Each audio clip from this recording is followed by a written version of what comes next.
Alright, turn mic on.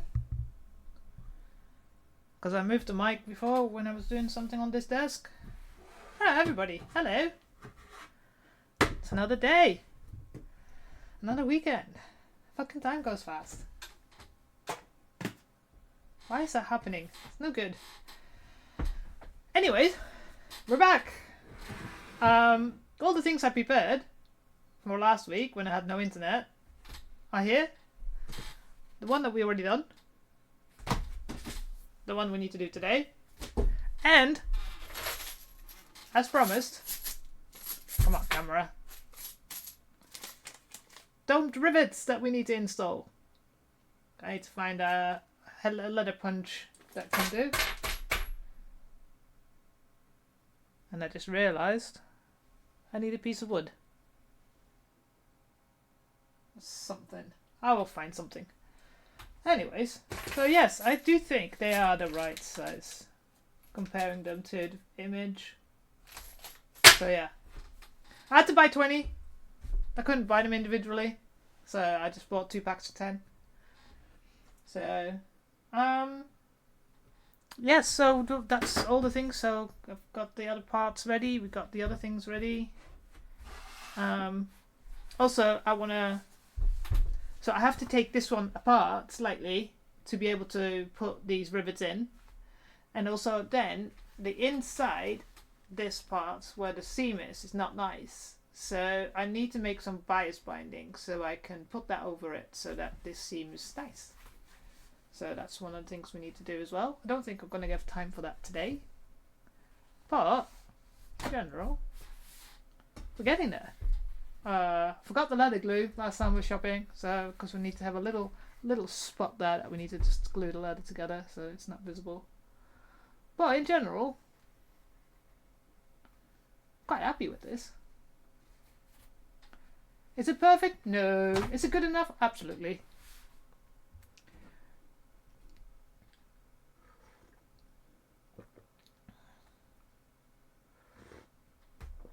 So, what I've been doing actually, besides, because I didn't need to do much. Well, I cut out this and ironed this on, the stiffener, the interfacing, so that was done. I didn't need to turn the iron on while it's so hot here, so I did that at night. And it was a bit cooler. And, but I have gotten into K-pop. I know. Apparently the metal, punk, emo pipeline to K-pop is existing. I watched K-pop Demon Hunters and I fell down a rabbit hole. Now, one of the bands I like, 80s, it's really interesting community. But somebody showed me a post with AI generated Funko Pops of the band members and I was like, don't like AI, but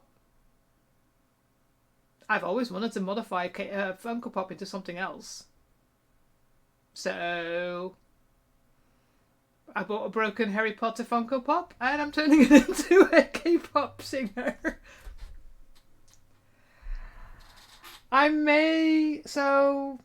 what date is it? The 9th? No, so it's not this week. Next week, isn't it?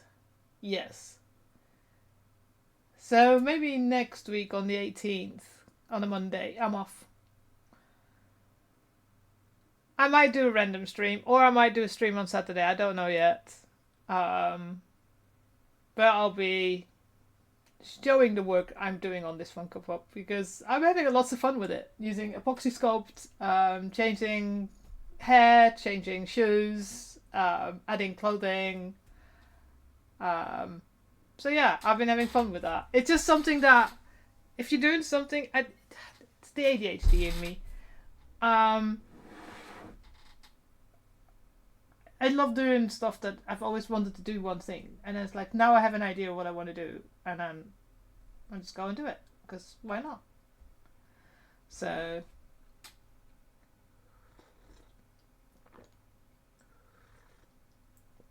So yeah. Crazy things. So I've been watching doll customizers on YouTube for like years. And I actually have a drawer with, so this one, yes, a couple of Monster High dolls that I've always had an intention of doing anything with and doing what the doll modifiers do. I never got around to it, so, but now I'm doing this. I'm like, maybe I feel a little bit more confident in actually doing one of those because they're slightly different. So, who knows? Might do some more customizing in that. And you're like, do you have enough time in your life? No. No, not at all. But, you know, gotta change it up because otherwise I get bored if I do something too long. So, but actually what I do hope is by next week that we finish these clubs. So, right.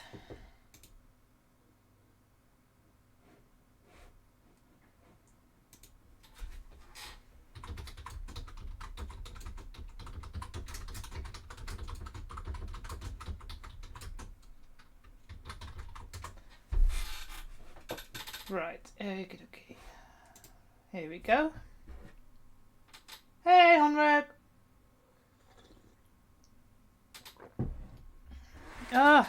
Right, so, one thing I need to do first. Change the colour.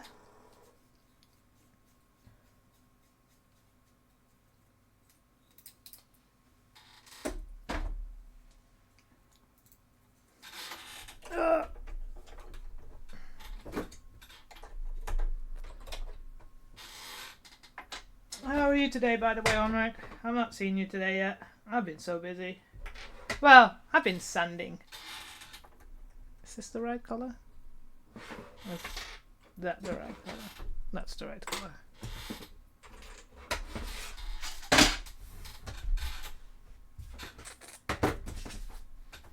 And I need to change the needle as well on this.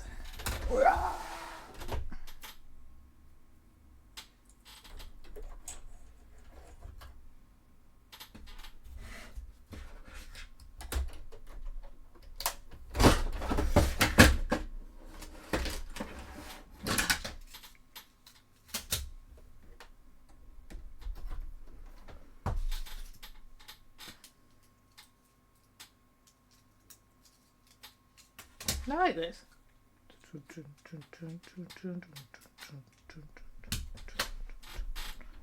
Everybody on YouTube is like, what are you bopping your head to? You can't hear it. Nope, sorry, no music on YouTube. It's too complicated. Even when I'm playing supposedly copyright-free music.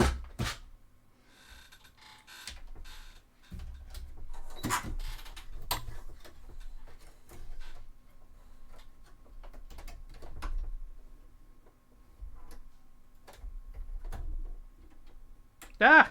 Come here.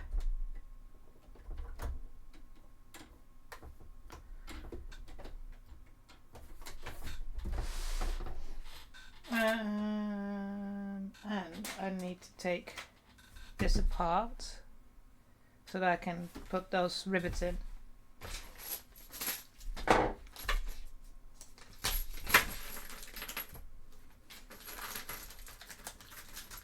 I may need to paint them actually before I put them in.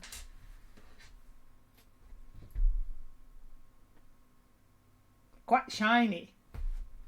Right.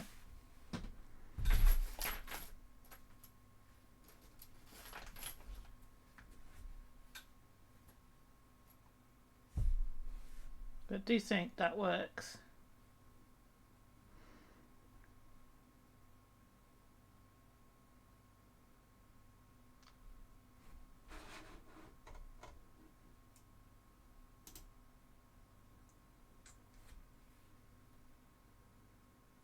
For a minute I was like, oh, that look a little bit too big. But no, they look right.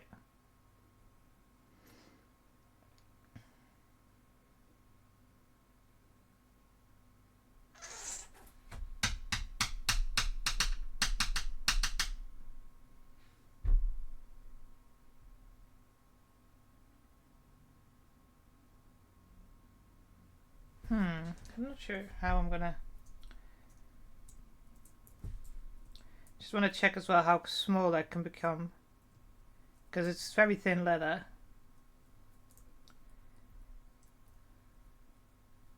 And I might need to cut the stems shorter. Oh, actually, that goes quite well. Ooh.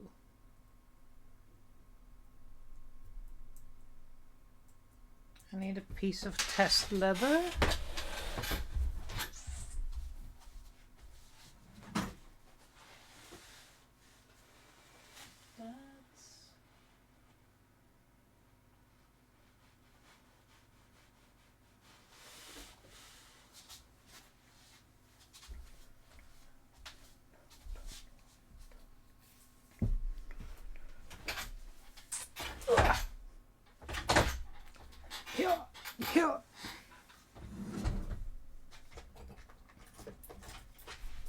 Here. Can I have this one, please? And that one?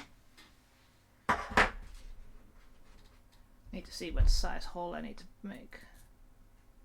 Yes, I saw what I said. I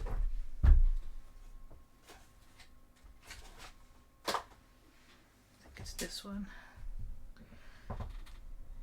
Really should just hit it with a hammer. Well, maybe they're gone blunt from all the foam that I've been doing.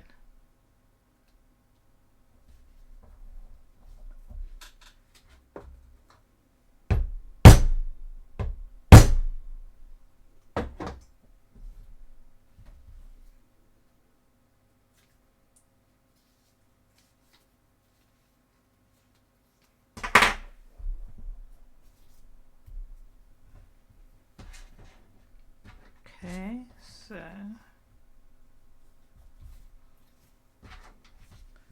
where's my tiny screwdriver?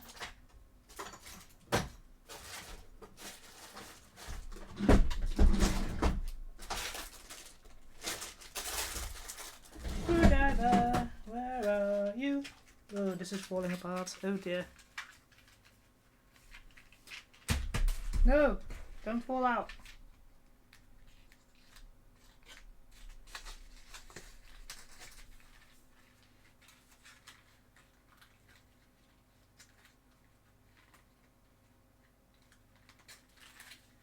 Uh-oh.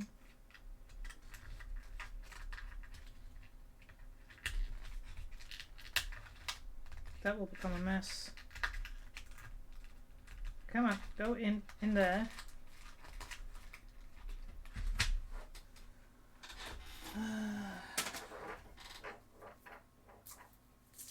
Yeah, I'm very happy that it's, you know, like you probably didn't hear in the beginning I said, it's like, are they perfect? No. Are they good? Yes. So I remember how frustrated I was last year.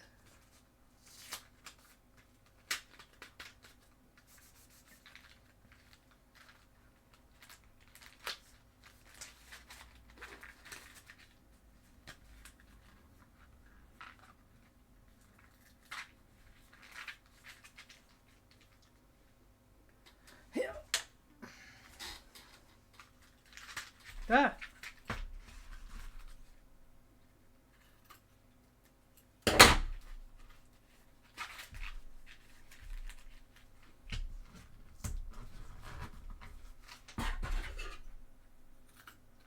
No, they're still falling out. Oh, that's the hole that they're supposed to fall out. That's fine.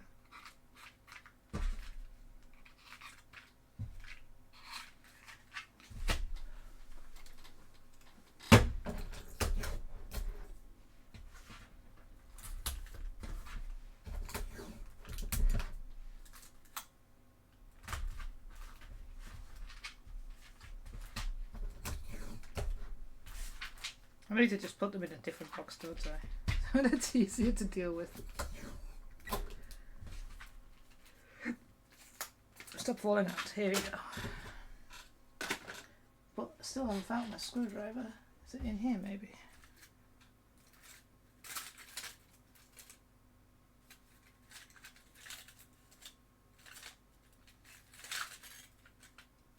No.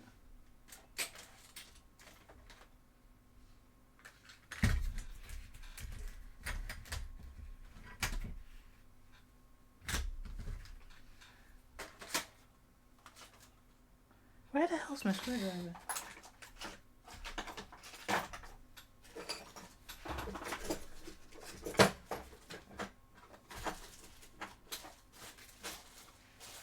I tried my fingers, but it's hard.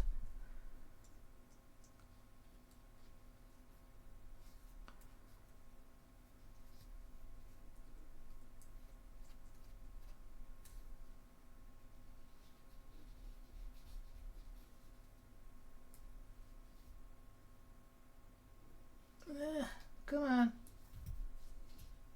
No, I need a screwdriver. Give me one second. I'll be right back.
Try this one.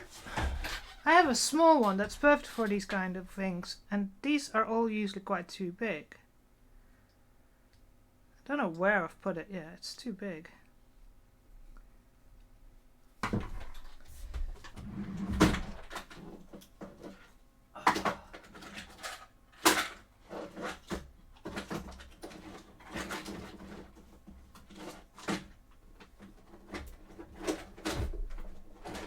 Alright, see if this works.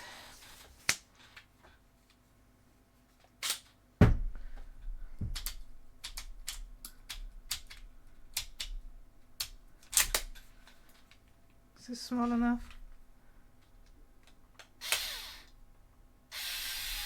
Nope.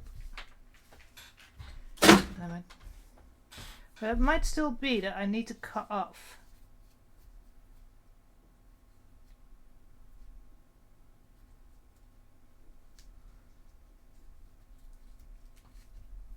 I have to test this because this is...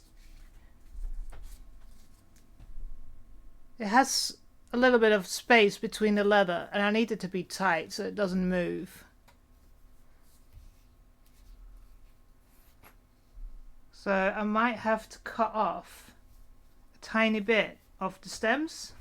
Like, it's set from 1mm and I'm pretty sure this is... Well, that might be less than 1mm. So I did this with others. It's like this little screw. I just chop off a little bit. It's going to be a pain, but you know. So I might have to wait with doing that one till next week. Oh, that means I can't put the rest together as well. God damn it. Well, you can put the glove together. I think that will take me some time. Up to a point, and then I have to wait. Oh well.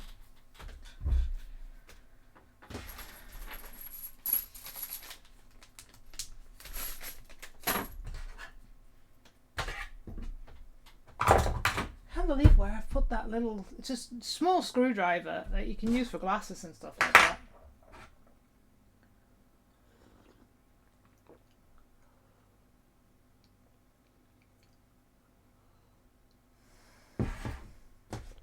Anyways, I guess we'll just have to do some sewing.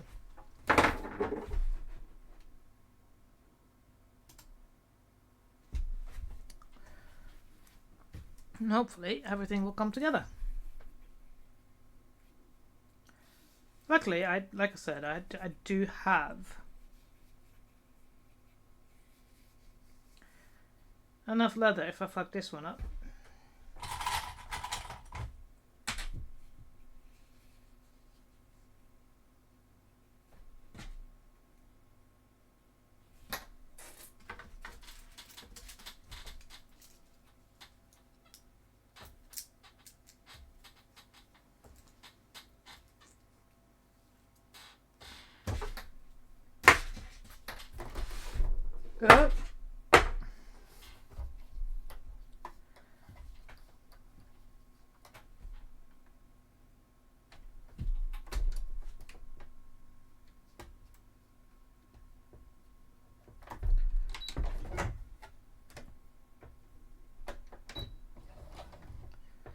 Alright, so let's try this.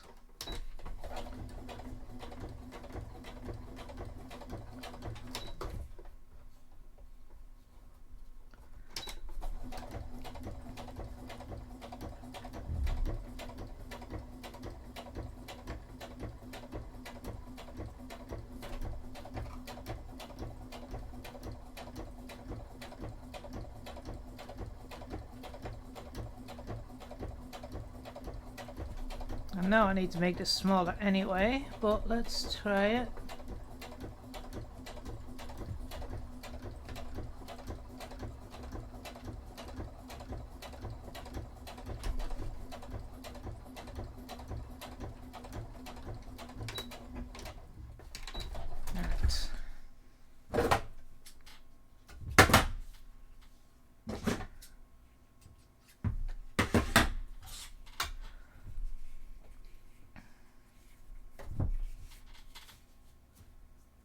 Okay, now this is my right. Let's fit it on the right finger.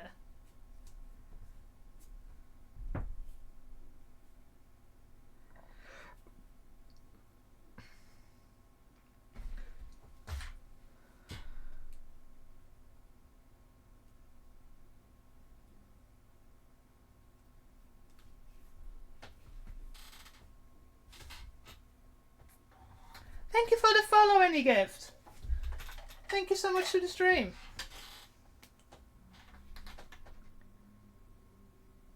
Welcome, welcome.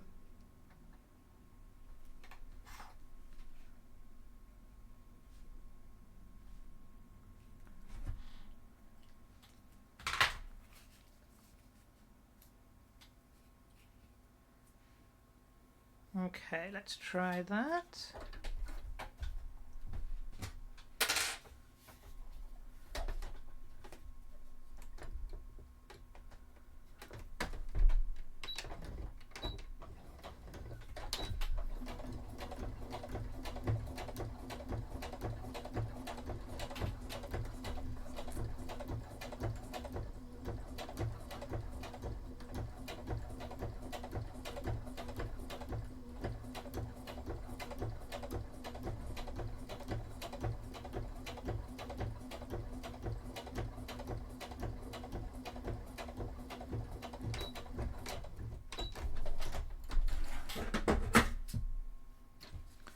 Right, okay.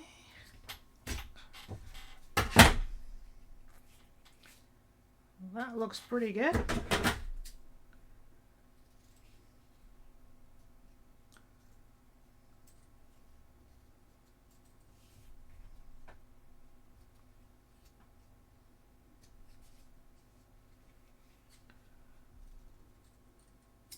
Okay. Let's turn that inside out to see if that actually works perfectly good.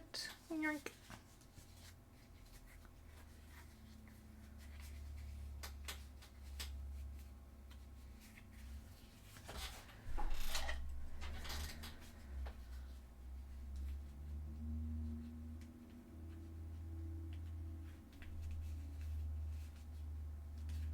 Yoink. You will see that this one goes together so much faster than the other one. Ooh, there's still a little bit of a point there. Oh, make sure it's in the right spot. JR, good afternoon. There's still a little bit of a weird thingy there. Hang on a second.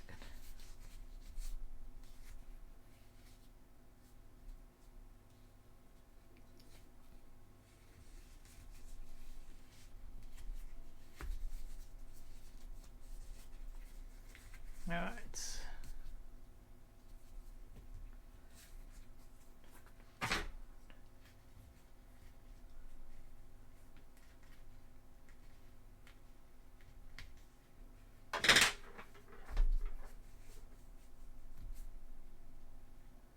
So that's there.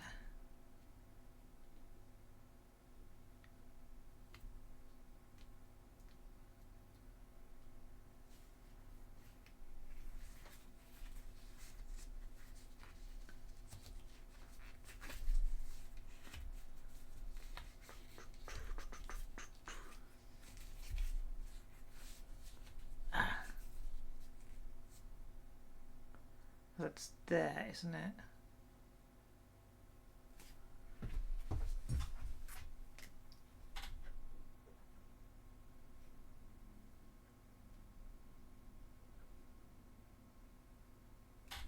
Right, see if I can fix that.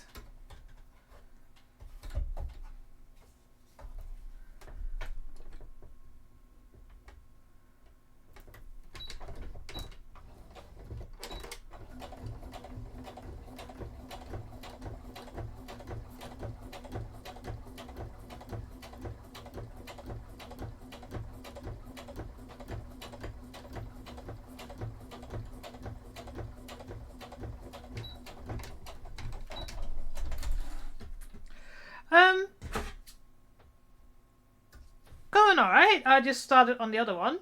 I got the little domes. However, I might need to take a little bit off the stem because when I put it on, it has a tiny bit of like a gap. I need them to be tighter together. But also, I can't find my tiny screwdriver. That really helps screwing this even further in. So I have to test to make sure, because this one now it's a little bit more mobile, more than I want it to be. So actually, I just had a thought. Is that the smallest one I've got?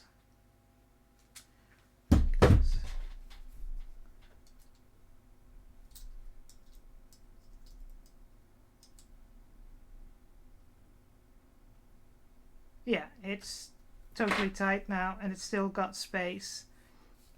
So I have to maybe potentially something on the inside. Ooh, good idea. Oh.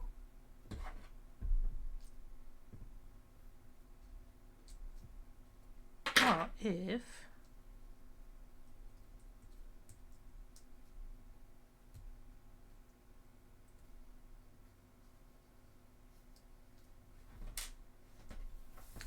I grab this and this and this.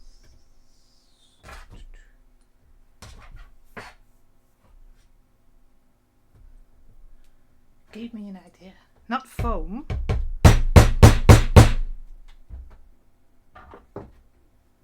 Sorry, I should have warned for loud noises.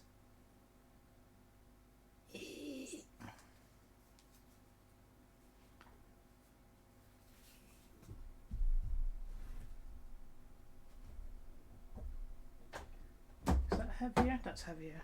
More noises.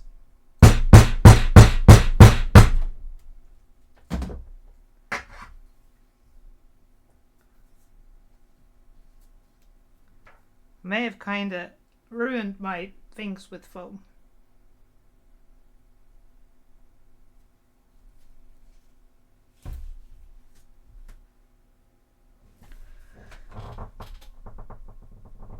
Come on, give me another circle.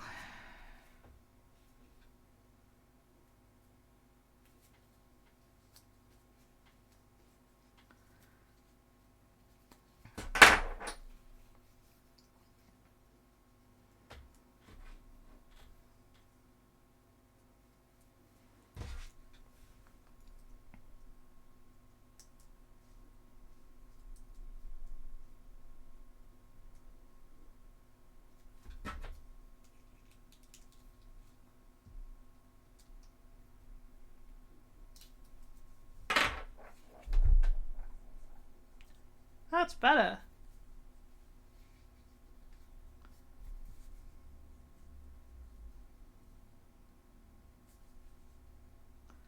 Or maybe... Hey, Blaha Mama!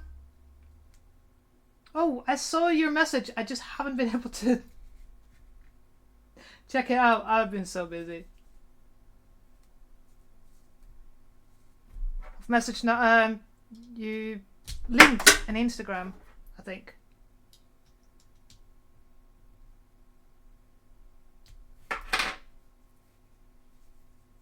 That may have solved it.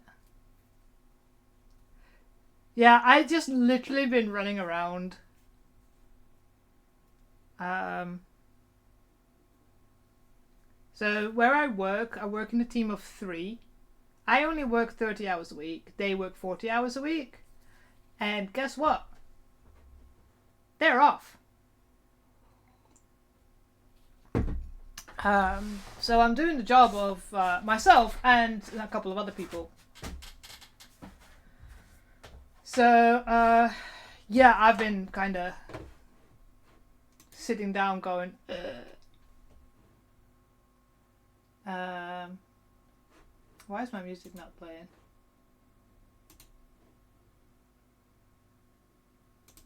No idea why it stopped.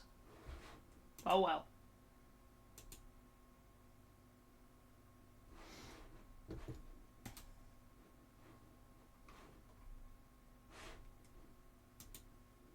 Oh. No, and it's a bit annoying as well because there's certain things I don't have access to. So, and you know, if we're kind of divided our work in certain topics. So, although I do more different things, he's doing some of the things that are more involved process-wise. And there's 2 that do certain things. Well, because both of them are off, the guy who's officially, above me, my manager, he has to log in sometimes to fix things, or I have no idea what I'm supposed to do with this, and it's like, right, here's a ticket, no idea what to do with this. And he's like, well, I have to log in on my holiday. So, well, then don't be off. Don't be off when the other person is off that can do your job. So, yeah, 3 weeks of that. Tomorrow. So another thing is, like, I work 30 hours. On a Wednesday, I don't work. And I refuse to log in on my day off. So...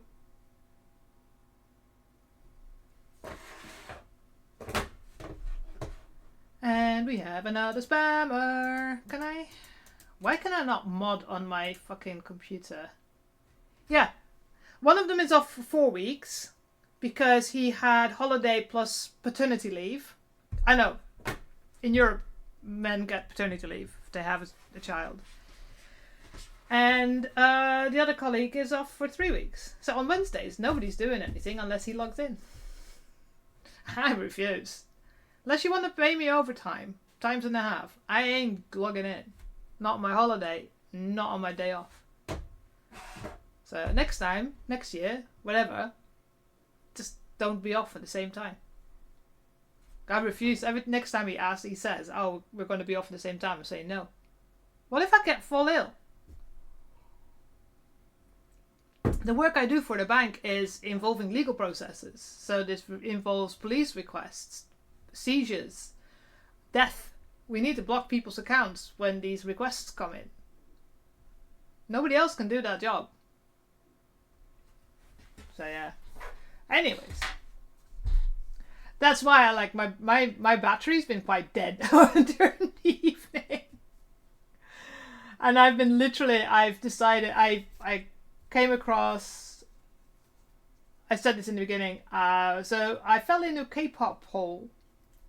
I've been enjoying a lot of K-pop music, but one band specifically. And somebody reposted some AI Funko Pop saying, oh, it'd be lovely if they actually did Funko Pops of this band, because they have done Funko Pops of BTS, for instance. But I hate AI, and I was like, don't repost this shit. That just don't. And I thought, you know what? I can do that. I've always wanted to modify Funko Pops or the Monster High dolls. I have quite a few in the drawer there. And it's like... So I found this broken Harry Potter Funko Pop. And I've been slowly turning it into the leader of this band. And I've been literally just logging off from work, going here... without all the lights on and everything, just enjoying crafting again. Because normally when I craft, I am behind the computer streaming. So...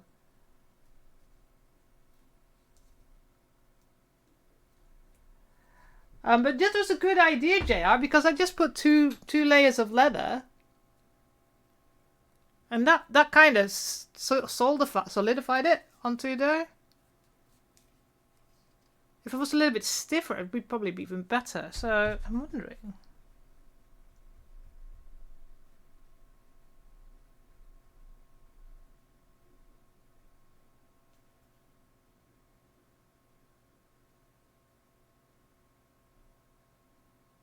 But I think that's worth it. Just making a couple of circles and put them on the other side.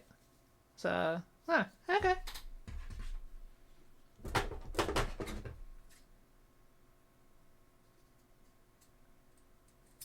The thing is, I actually put it on my list of things to do.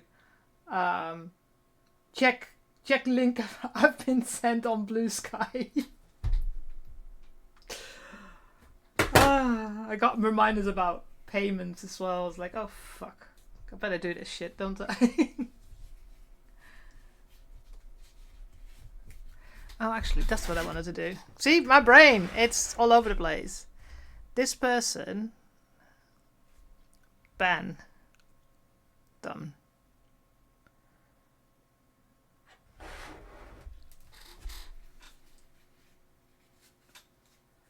Fucking spammers. Not buying viewers. I quite like the ones I get. Don't need to fake it.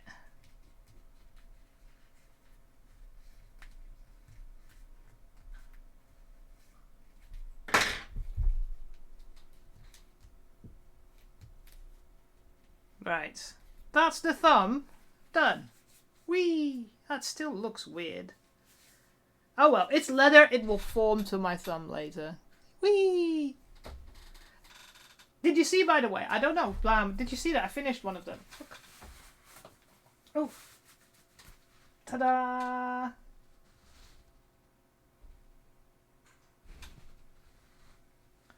You can see the white cuff on it.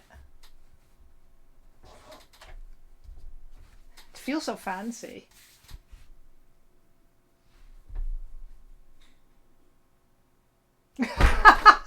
JR.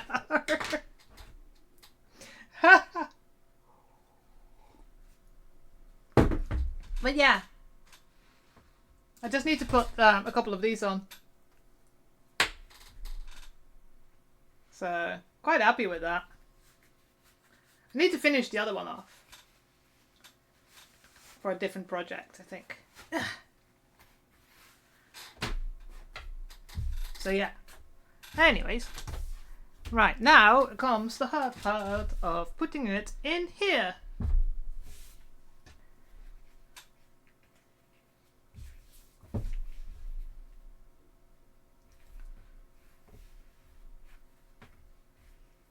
I always forget how to do this every time. This is the way. Right sides together. So the one that took most of my interest is a band called ATs.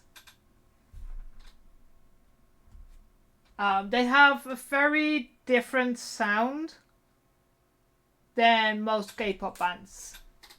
They're not as poppy, that high school pop S Club 7 type sound.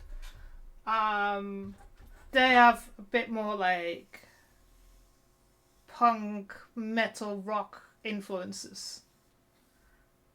And then I watched a making of when they were so it was weird how it ended up, because it was my YouTube algorithm. So on my YouTube, my personal YouTube, I've got a cosplay YouTube and I've got a personal YouTube. My personal YouTube, then again, YouTube knows that they're the same person, but ew. So I follow a lot of dance choreographers because I do love dance, and I've been doing a lot of dancing from like Michael Jackson, Janet Jackson era onwards. And of course, there's a lot of cosplay footage that I watched. And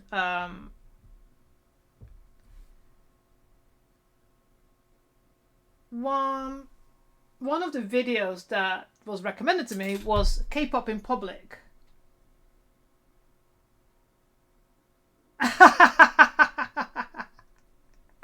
There are 80 songs on Beat Saber, because that's why you probably noticed I've been playing a lot of Beat Saber lately.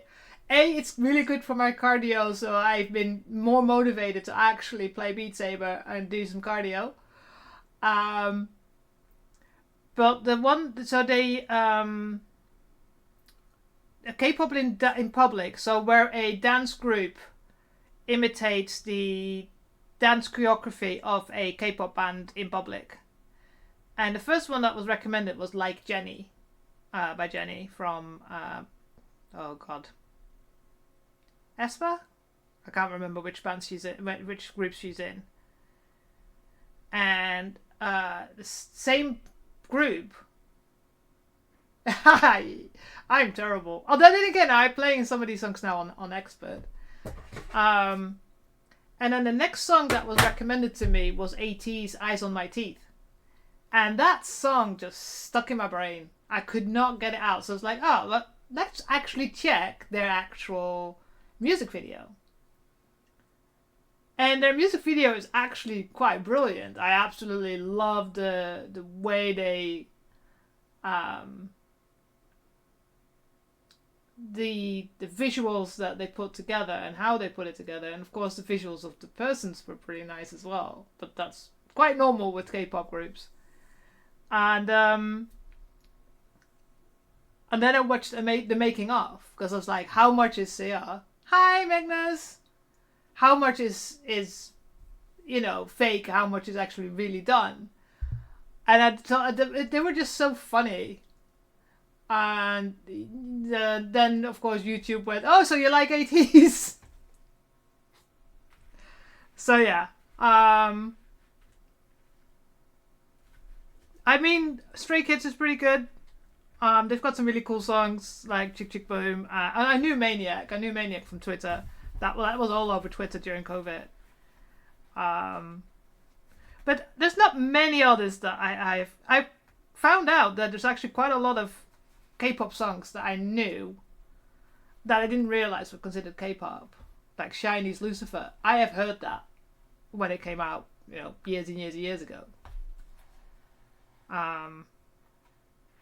But yeah, I kind of went into that rabbit hole because, my brain decided to hyperfocus.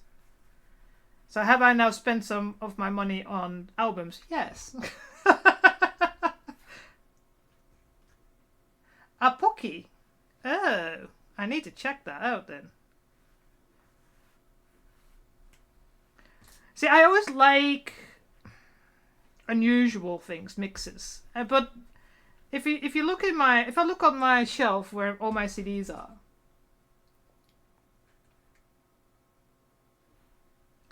and the first shelf is 90s house, because back in the early to late 90s, that's what I listened to. I would go to nightclubs. I would listen to DJs. Yeah, and she's a rabbit. Oh god, I love all the animals like NETs, Skuza, SK all the animals that come with the K-pop as well. And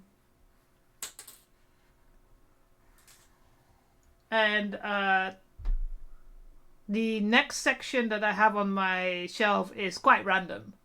It's Tori Amos, Anouk, which is a Dutch singer, Dutch rock singer, has quite a unique voice.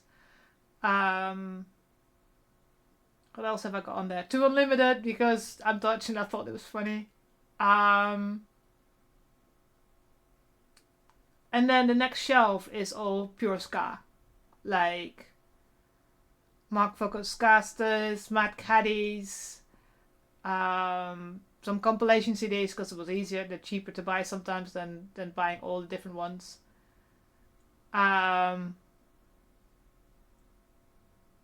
Then the next section is punk, like proper punk, like shout in your face type punk. And then the next 3 shelves are all metal, metalcore, hardcore. So I have a really varied sense of music. That's kind of why I like Electric Callboy as well. Because they're like metal and house together. So I've music is extremely important to me. I would say music saved my life quite a few times. And it sounds dramatic.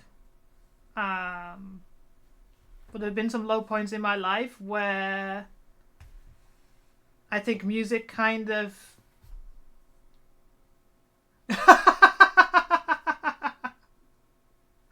yes, that one. No, yeah, that one. So for me, it's been, I mean,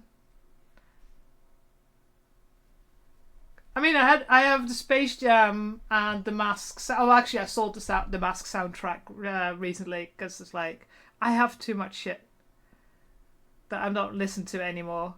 But yeah, I've got like the Space Jam's got such a. I've got Keith Sweat, a CD by Keith Sweat on there as well because certain memories are attached to that music. But yeah, they're all like 90s stuff. But then when I started getting into listening to, like, talking to other people who are into K-pop, I realized that I'm not the... Yeah, I absolutely. Space Jam is amazing. That I'm not the only metalhead. Because I realized once I started looking into K-pop that a lot of the metal music reviewers on YouTube, you know, the people that react to new music, also like K-pop. I realized some of the guys that I watch, I'm not subscribed to their channel, but then now it's like they show up and like, oh, I watched this guy react to this music, and it's like they react to K-pop and they love K-pop as well. It's like, it's such an interesting way. Oh yeah.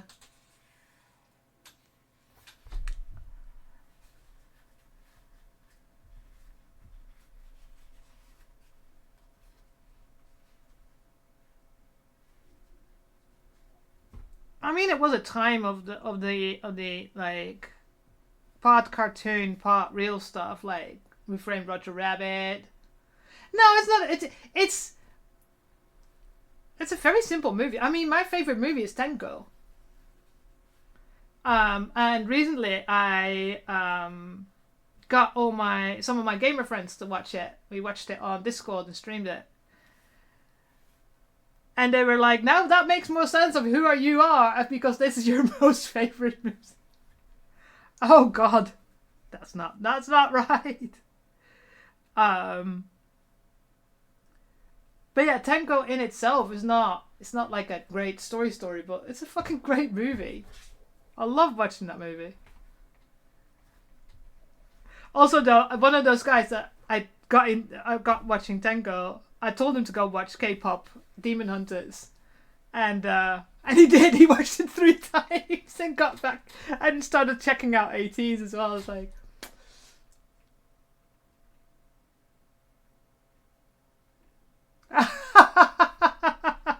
yeah.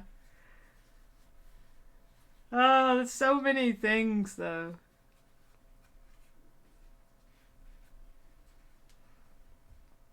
That poor shoe.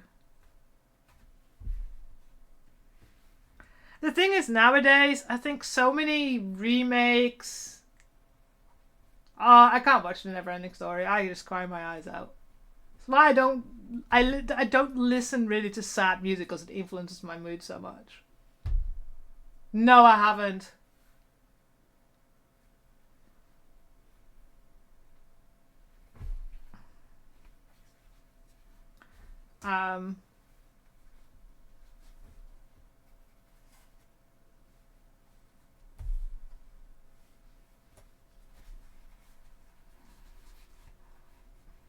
But yeah, it's been interesting watching the way the K-pop fandom is and how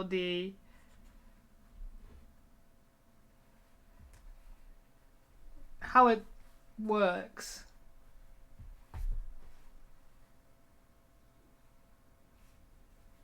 Yeah, I haven't heard of a second one, but that's what I was like. If it was made a lot later. Yeah, exactly. And it's like, oh, yeah.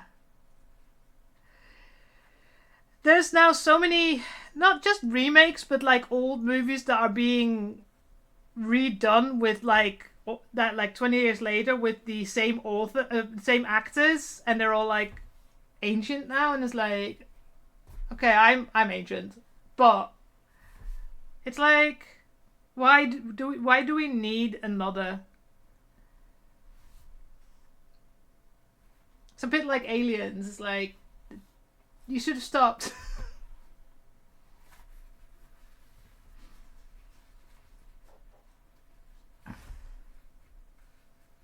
Oh, yeah.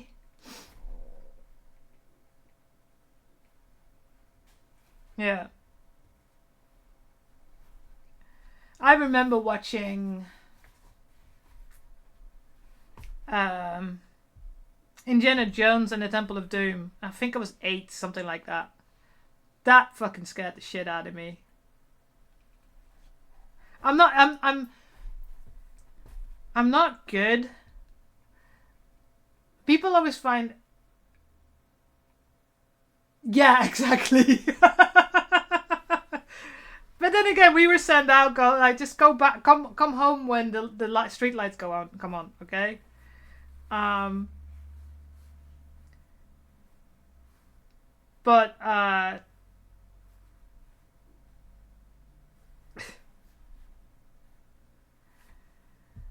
the I lost my train of thought. I apologize. Yeah, that's what I was going to say. So I am really particular with movies.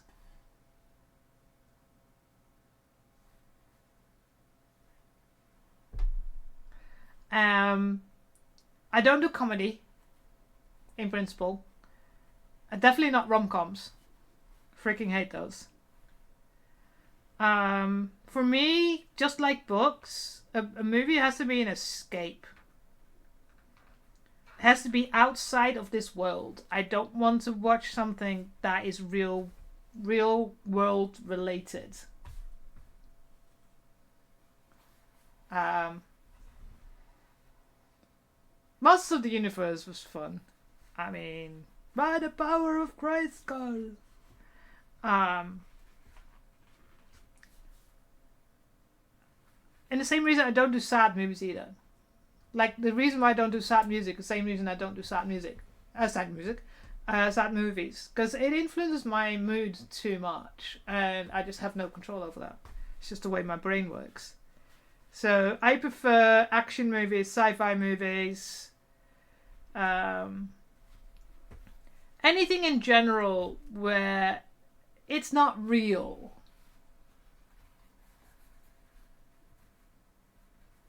And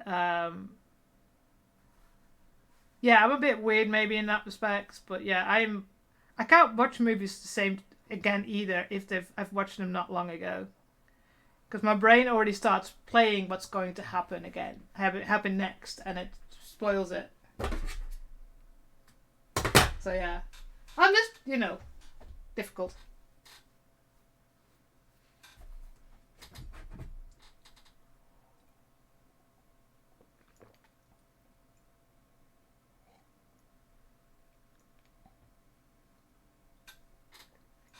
Oh, I'll finish my coffee while it's lukewarm. Right.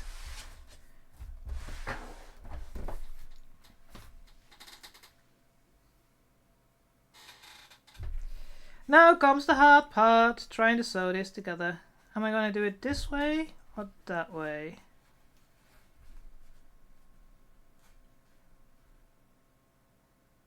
That way.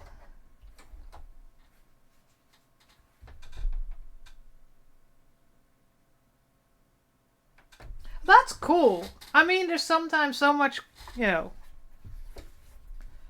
animosity between people. Also, an ad might be on its way in less than a minute. Just be aware. Unless you're subscribed, of course, then you don't.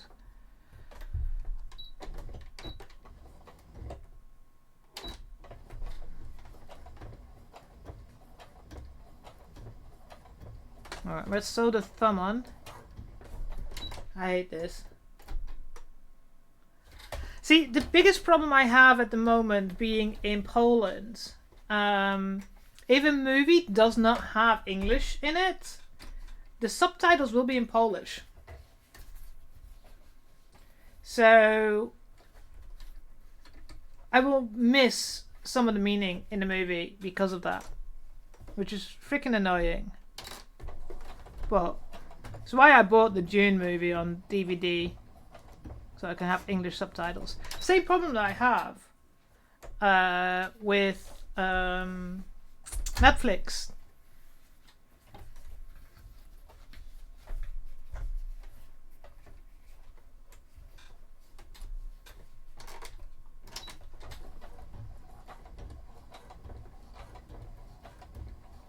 Oh, this is going wrong. Oh, I'll have to have a look in a bit.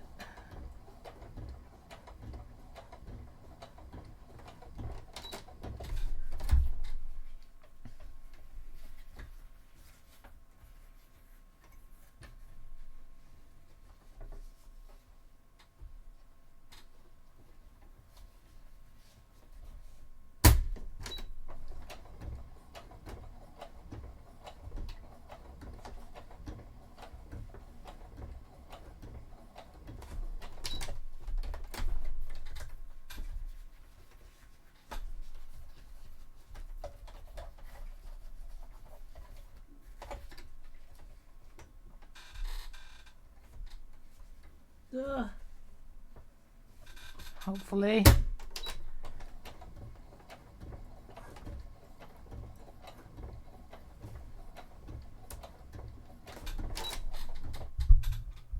Just realised I almost headbutted my microphone. I will have to watch some more things. It's just lately it's like I want to watch the new Wednesday season because, you know, that's kind of the reason why I was like, you know what, let's go watch this K-pop Demon Hunter that I was recommended by a author that I follow. Because I keep forgetting to cancel my Netflix, and now I'm like, oh well, might as well keep it until we watch the second season of Wednesday 13. Wednesday, not Wednesday 13, that's a band. So yeah.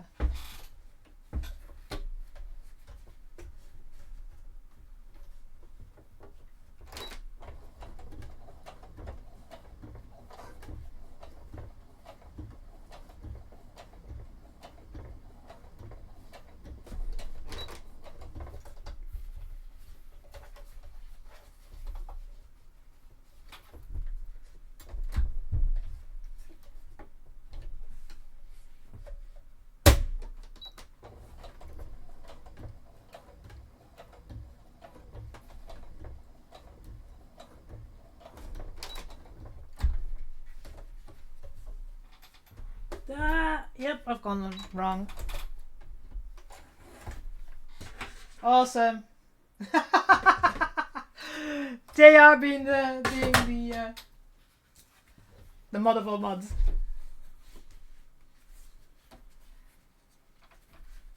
Oh god, I really need to get some eye tests done because my eyesight's really getting worse. Yeah, I went wrong there, didn't I?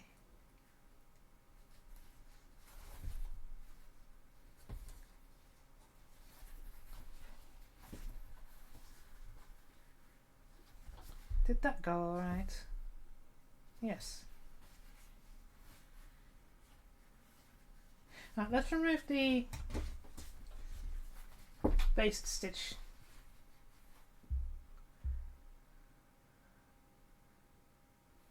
That's not a command I have, I think.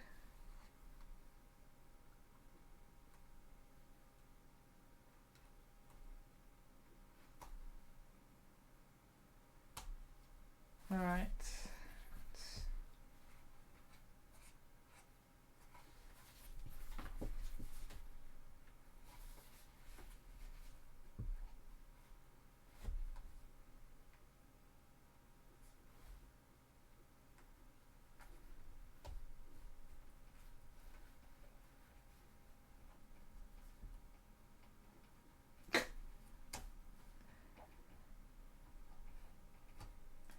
God damn it.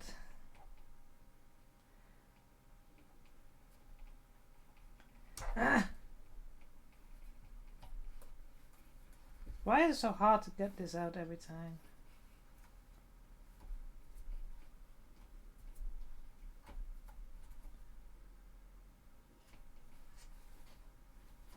Right, got done.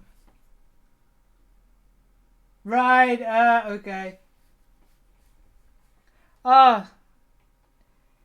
I'm getting better equipped in doing this. Like, one of the things I did was change my leather needle to a stretch needle, because a stretch needle has a different shape, and that helped a lot. I've also changed slightly how I'm doing the gloves. But gusseted gloves, ugh. I can do the non-gusseted gloves, no problem.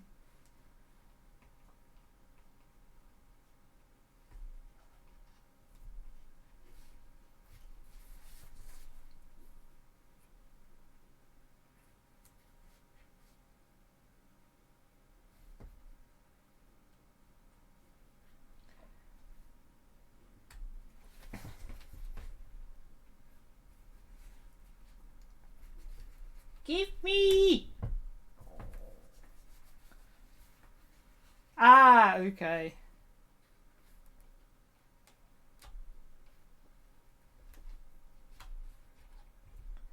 Right.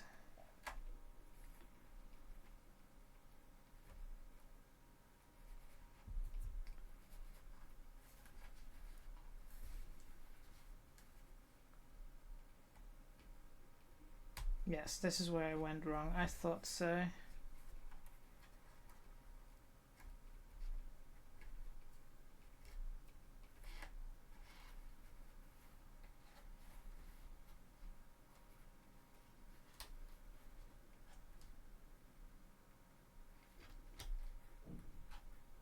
Come on.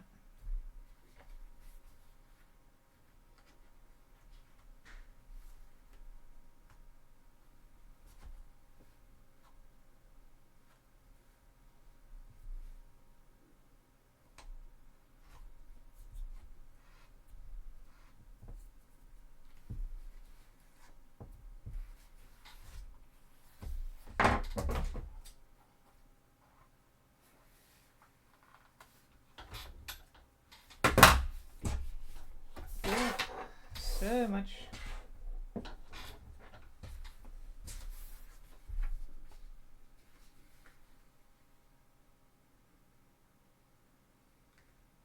Oh! Cool! Have you found little squigs yet? A pirate squig.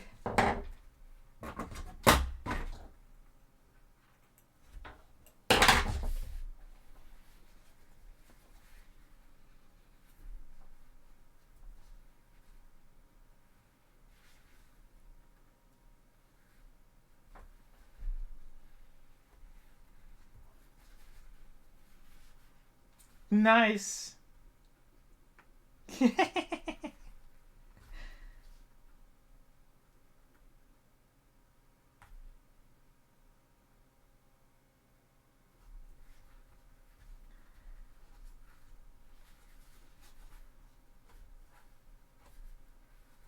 God, the last bits. Other than that, it's pretty well sewn.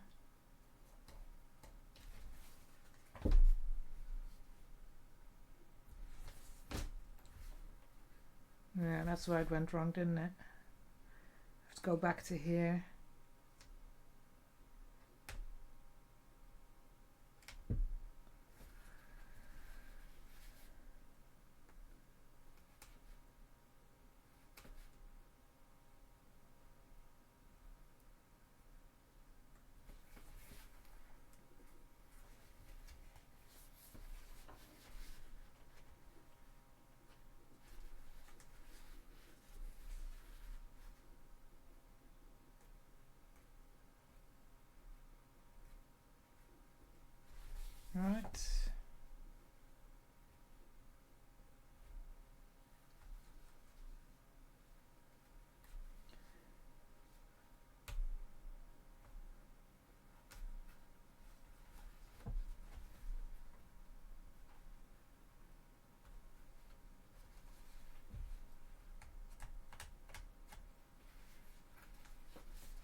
Right, have I got everything now?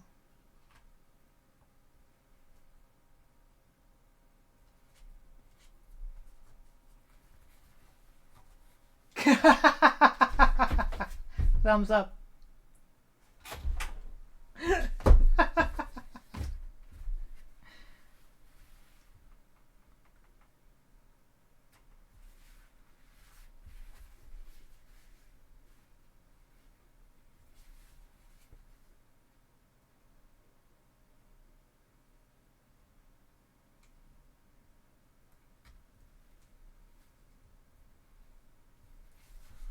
Oh, God damn it.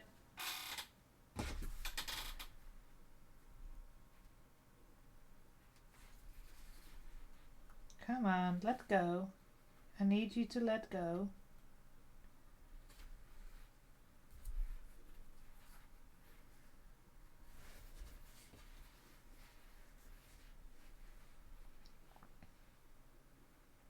There we go. Come on.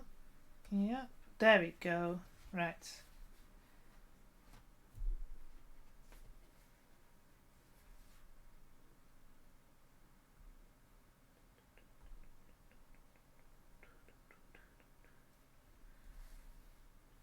Okie dokie.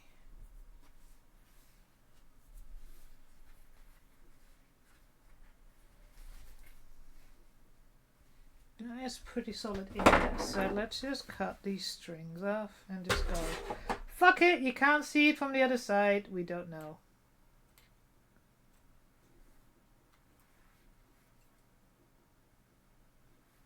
Oh yes. I think you started with some of the harder patterns for sewing.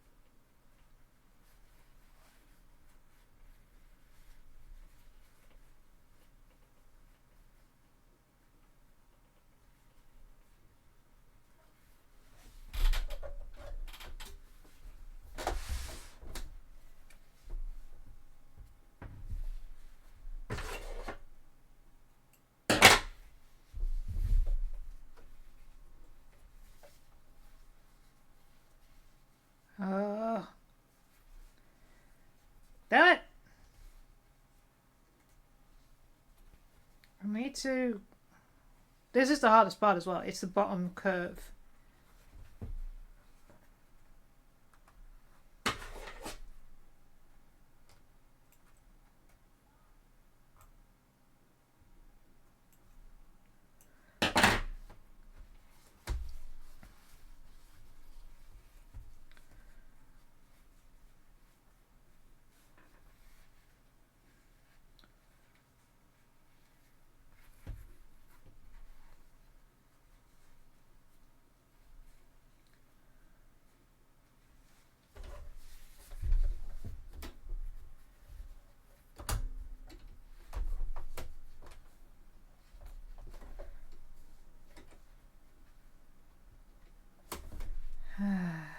Can I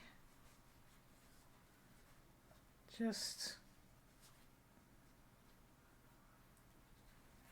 God damn it, I have to make some stitches again because... Minimal blood stains, yeah. That is always the aim. But there's a reason why I have a stab command.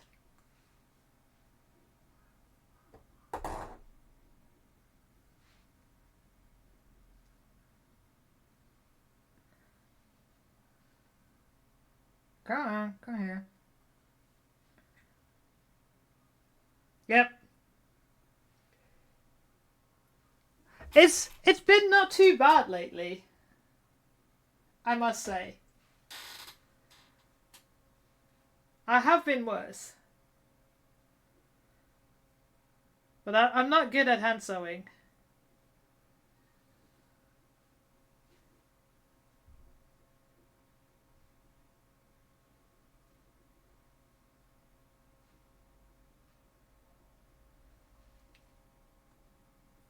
Yeah, I know. Then again, we haven't sewn in a while. I mean, this couple of weeks we started sewing again. Before that, we probably did almost a year of foam work.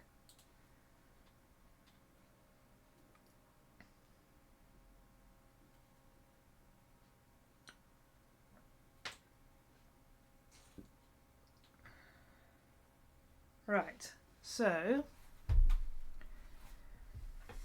if I do a stitch here,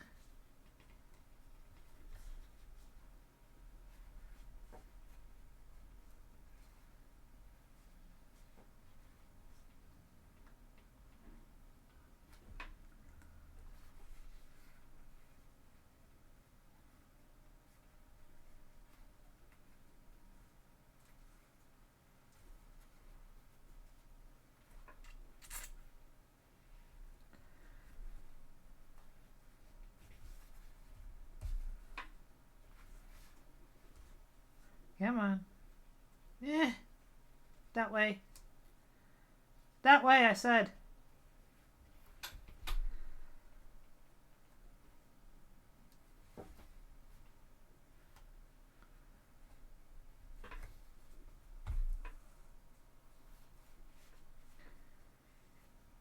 Right.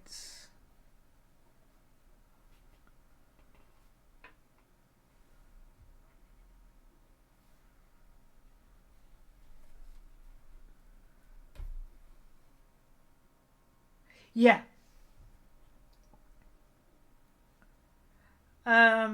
If it's tight, I mean, I could do that on this as well, to be honest. Ow.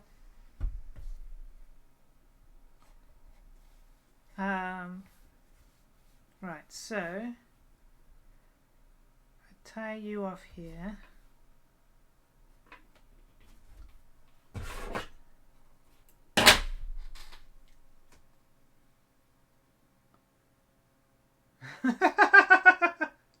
Yep, been there, done that.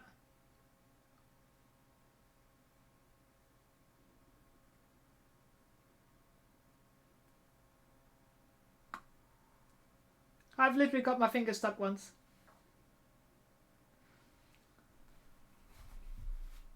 Also,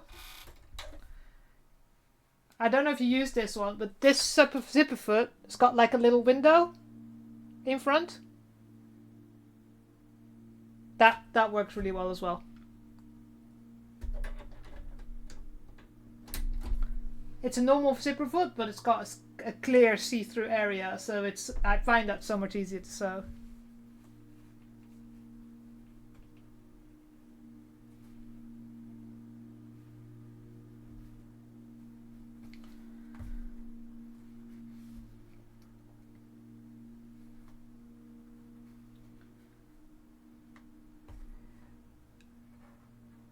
They can be, yeah.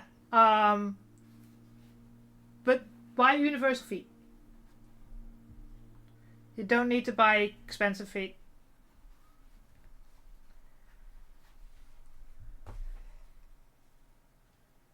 Mine came with that one. Yeah, it's worth. If it's not more than a tenner, I say it's worth the investment.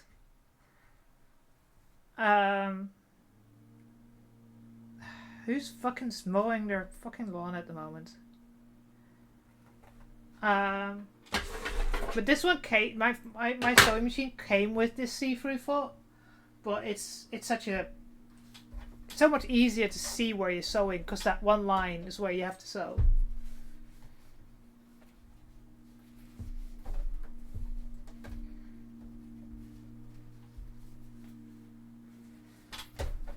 Right, come on.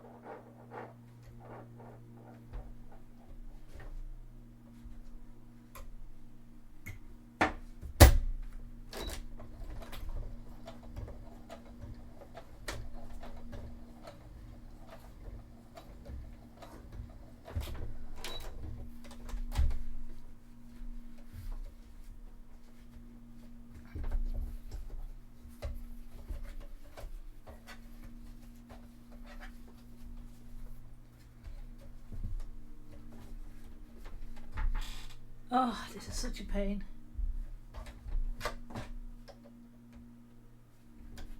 Come on. You go there, and then you go there, and then you stay there, and I can sew you together.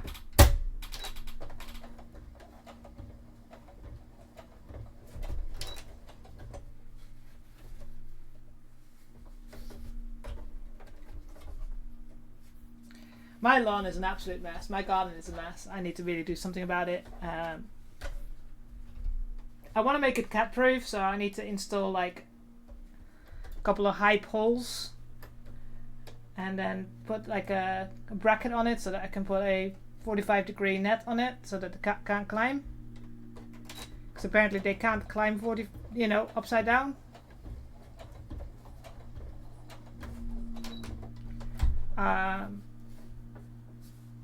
And since I haven't done anything about my lawn for like 8 years that I lived here, it needs digging up and just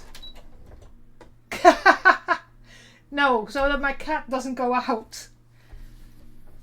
So I have my door. I can open my doors. So my cat can go into my garden and she can't escape.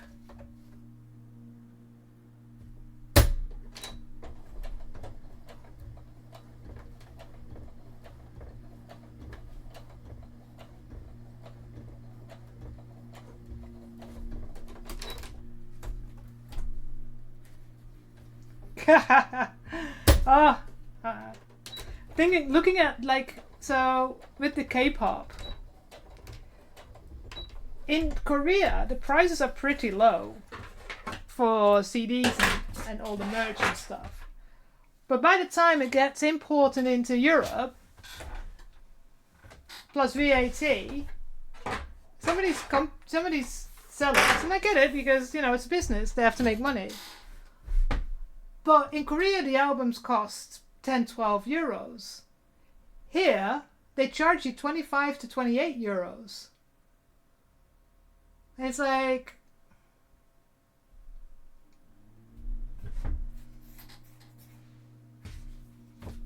the fuck? I actually ordered something in Korea. Posters was twice as much, but I could only get this in Korea. So it's like, alright, fine. Credit card it is.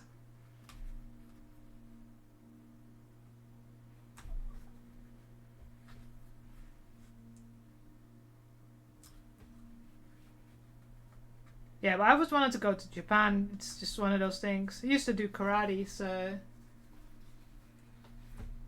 I can't buy anything this year anymore, and this month anymore. Spend my budget. But it's my birthday month, so I'm like, fuck it. I bought myself a lot of gifts. Now, if my aunt gives me money for my birthday, then all bets are off. Actually, I might actually get a haircut because I really desperately need a haircut. I've been literally cutting the ends and cutting my fringe and nothing else. Just can't be asked going to the hairdresser and then be disappointed again that I spent so much money and then the haircut is like, eh.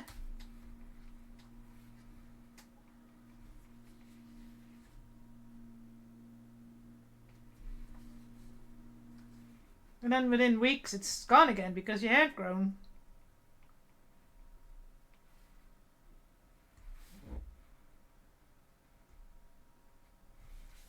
Has it gone through fully though?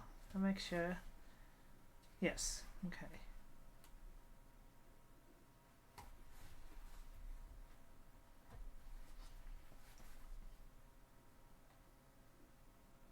This is the nice thing. When I lived in the UK, yeah, that's great. I mean, the thing is, like, I spent so much money on my app that I've been building that a lot of things that I would like to have done for myself, I didn't do. So I need to do some marketing and promoting on that. And it's just, I am so shit at marketing.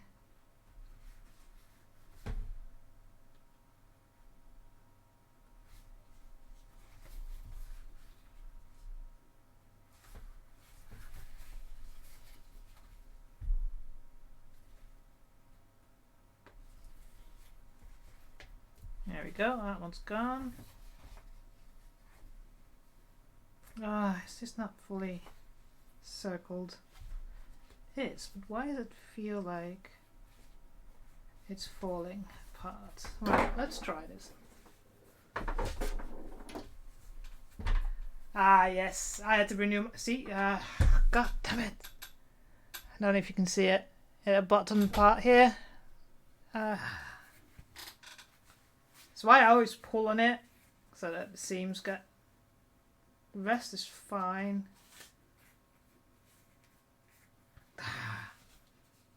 This is taking forever. Why?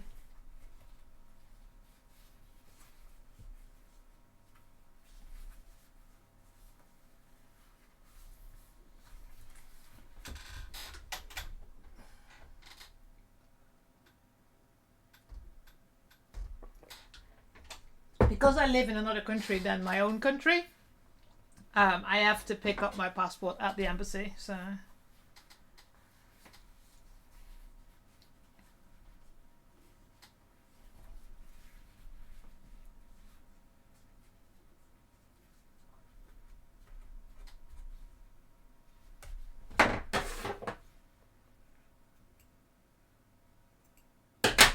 Luckily, I live near Warsaw, so that's not a massive problem.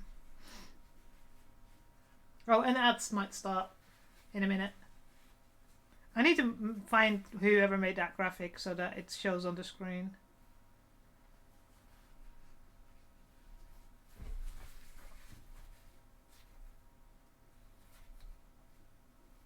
God, why is this not working?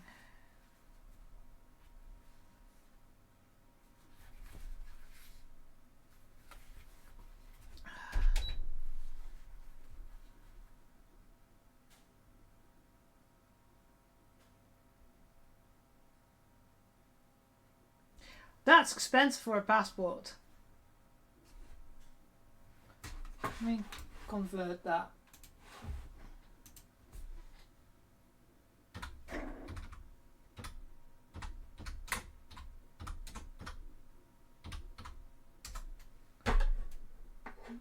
Yeah, that's I paid about half that, but then again, that's because it was.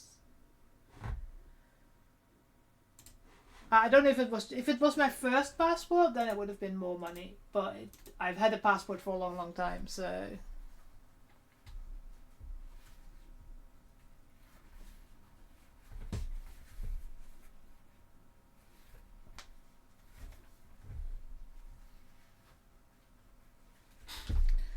Right, let's try. God damn it! Why is this one piece just not going?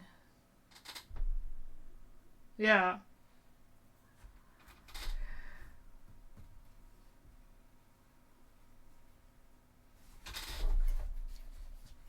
Try it this way around.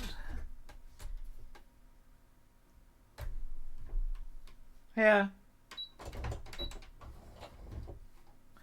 It's still a country I would love to visit, but it's just so costly because it's so far away.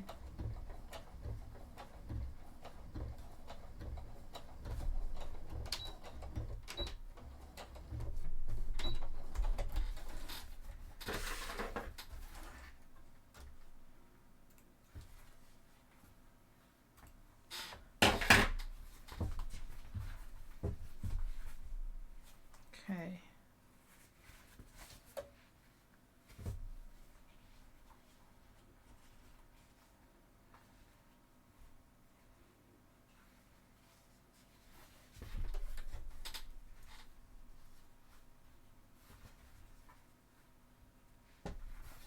Try it this way around. See how that goes.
Come and see how drop bears. I heard about that.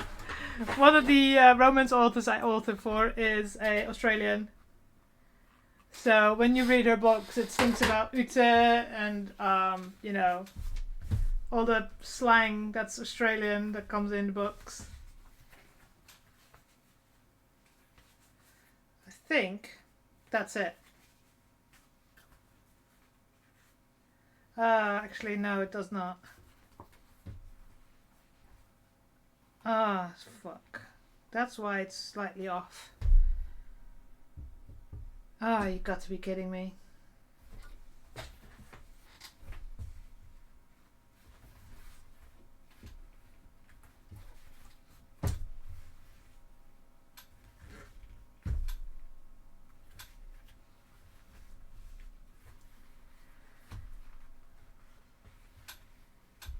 It's not in the right spot.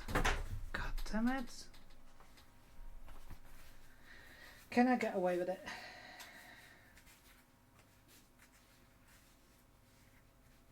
Maybe.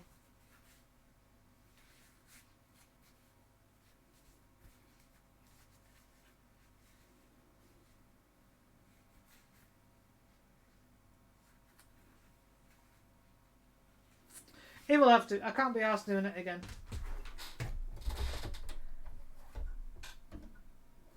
Right.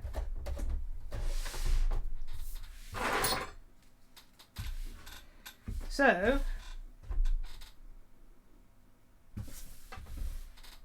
cut one finger's a bird.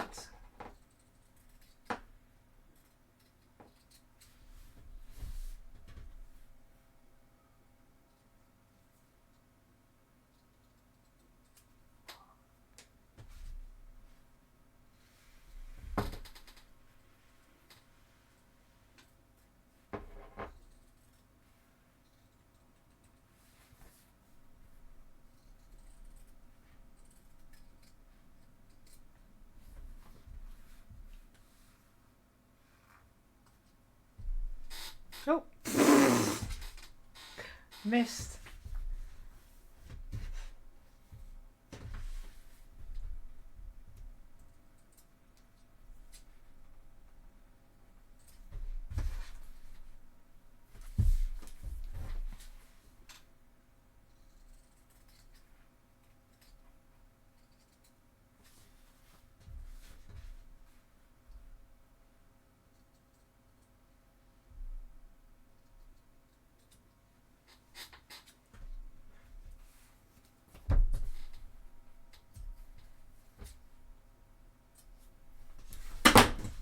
Okay. That will do for now. Now to find the one that has the thumb, the pinky, I mean. It's this one, isn't it? Yes. And that's the back, so this is the longest part.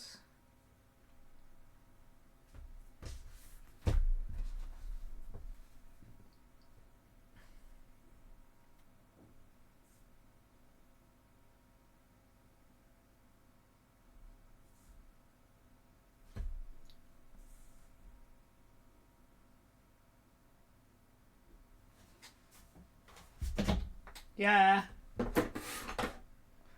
Yeah, because you have to stay over through like Saudi Arabia or Dubai or any of those Middle Eastern countries. That's why you have to do step over. That's what I'm saying. It's like it's so expensive for us to come to Australia as well.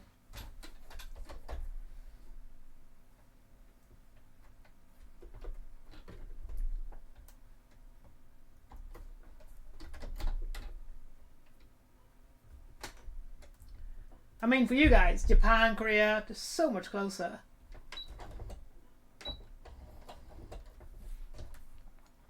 I'm jealous though. What? When are you going?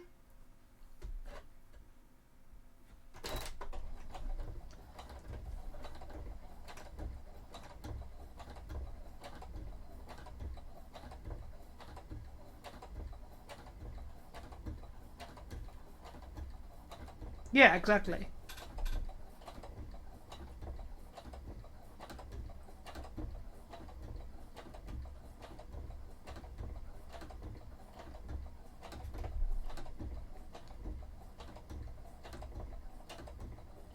Right.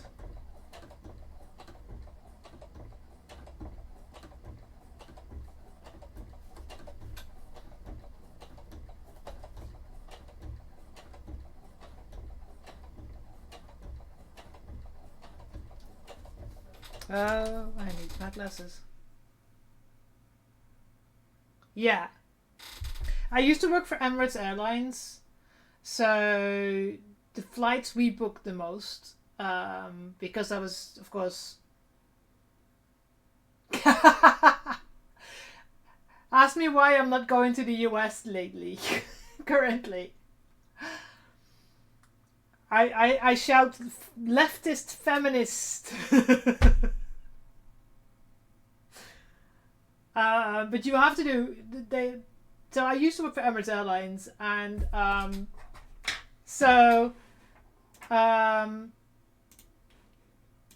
lot of so I work for the Dutch customer services. So it's a lot of people flying from Brussels or Amsterdam to Australia, New Zealand via Dubai because it was one of the better connections. And they're they don't know about now, but back then they were like a good airline to fly for. And they were pretty cool because they had a small amount of rules for us as custom services, but not as strict as for anybody else outside of our European call center. So tattoos, not a problem. The only thing you always had to do is have your shoulders covered, so no vests, the singlets stuff. And any shorts, skirts, anything like that had to be knee length minimum. So, and that was the only rules that we had.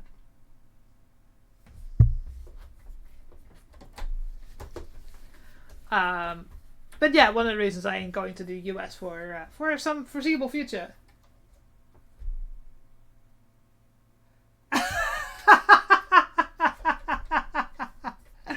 I can completely see that. I can completely see that.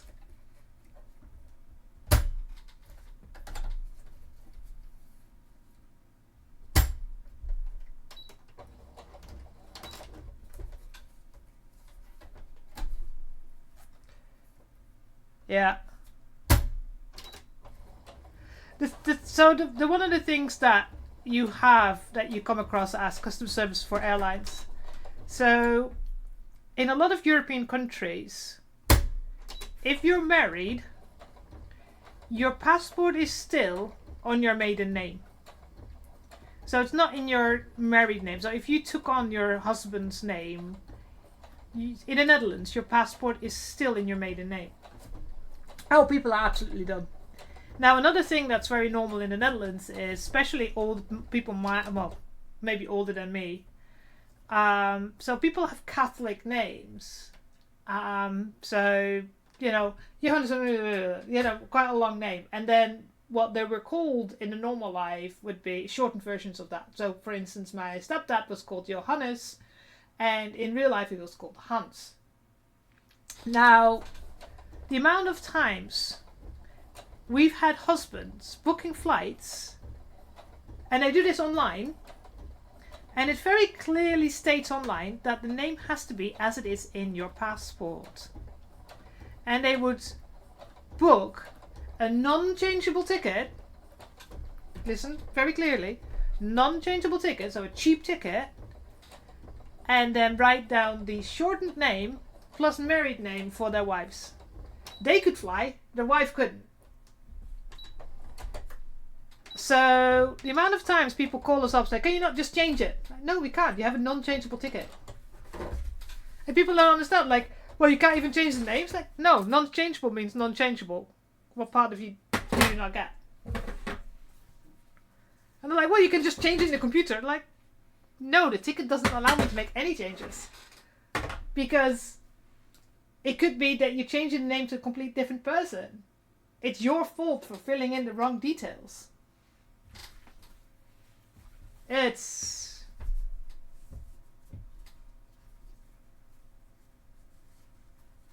And the thing is, people... The only time we gave grace is if somebody passed away. If somebody passed away, we would refund even a non-changeable ticket. But often, we wouldn't. Because that's why you have travel insurance. If you're going to fly and you're buying a ticket that's non-changeable, get travel insurance, because the travel insurance will pay for new tickets if you have to make changes. If you buy a ticket that's changeable but not refundable, oh, absolutely. Absolutely. If you buy a ticket that's changeable but not refundable, you still can't ask for a refund for whatever reason. It's changeable, not refundable. And people got angry at me that when they said, oh, this person died, so can you please send me the death certificate on this email address? Well, why do I have to send you a death certificate? Because we have to prove that this person is dead. 9 and 10, well, no, not 9 and 10 times. But a lot of occasions, people would not email me the death certificate, so this person wasn't dead. They were just trying. Like, we're not fucking stupid. Oh, I mean, I've been working in... Before I worked in customer services, I worked in IT support. So I've got enough stories on that as well. But... just look how perfect this fucking corner is. I'm getting so good at this now. But yeah, it's like, it's not that fucking difficult.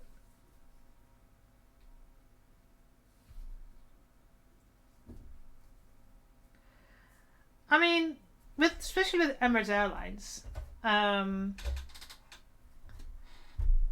the people that fly first class and business class, and in Emirates Airlines, business class is business class. I mean, I did my first business class flight this year, simply because it was only £60, 60 euros more to fly business class than to fly economy.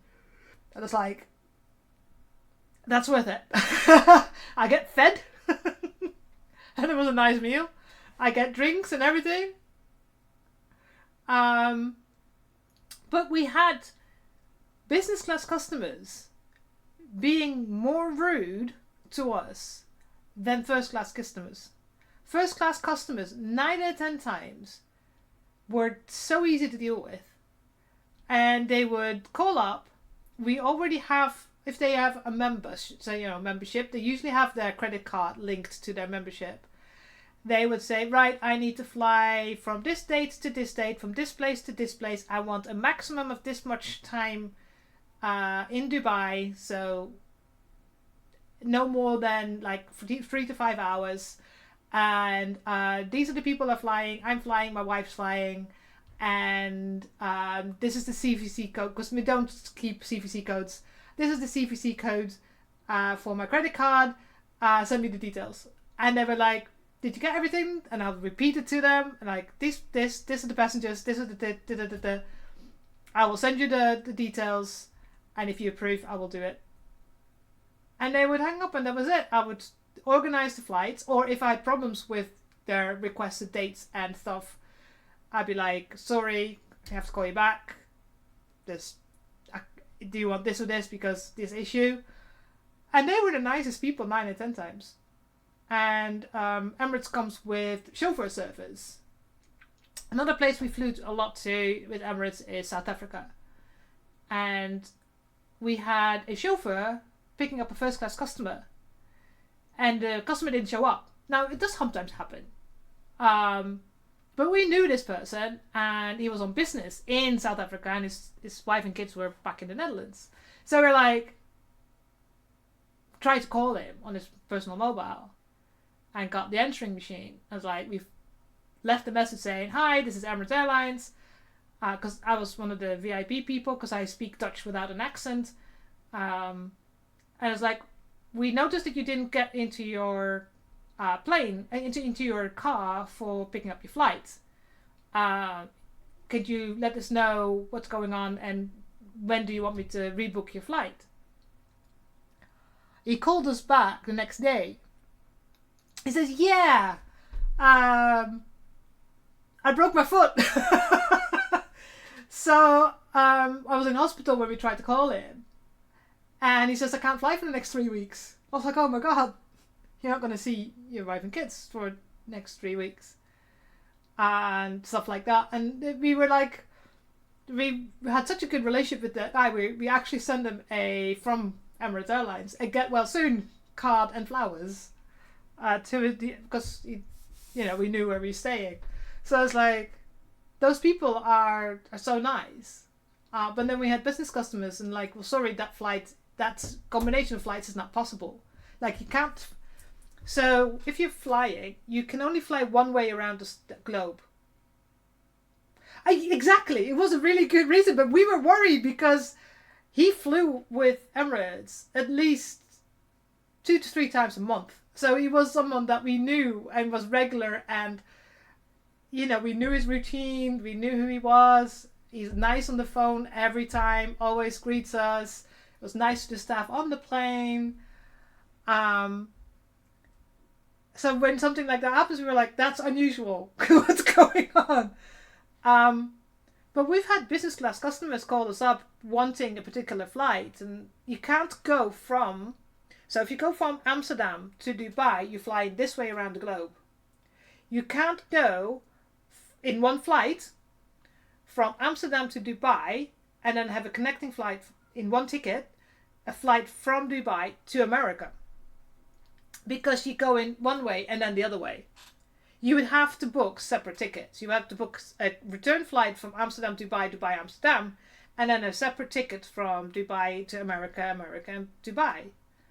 But that's more expensive, of course, because if you do it in one return, you only pay, you don't pay taxes in Dubai, on the Dubai airport. If you're flying, like we said, like 2 return tickets, you have to pay in Dubai 4 times. Because your arrival, your departure, and your arrival and your departure. And he wouldn't do that. It's like, why can you not do it? Because simply you can't fly against the direction that your initial flight is. And he thought it was such a stupid rule. It's like, I can't help it. The system just simply does not allow it. Because you go in the wrong direction from your initial flight. And he was so rude about that.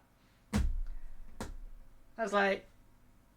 And we had one customer that we know that if he was speaking English, he was pissed off about something. Not usually with us, but something in his life happened that he was pissed off about. And when he spoke English to us, we knew he was going to be rude. If he spoke Dutch to us, he was going to be polite. So it's just one of those things. You learn customers.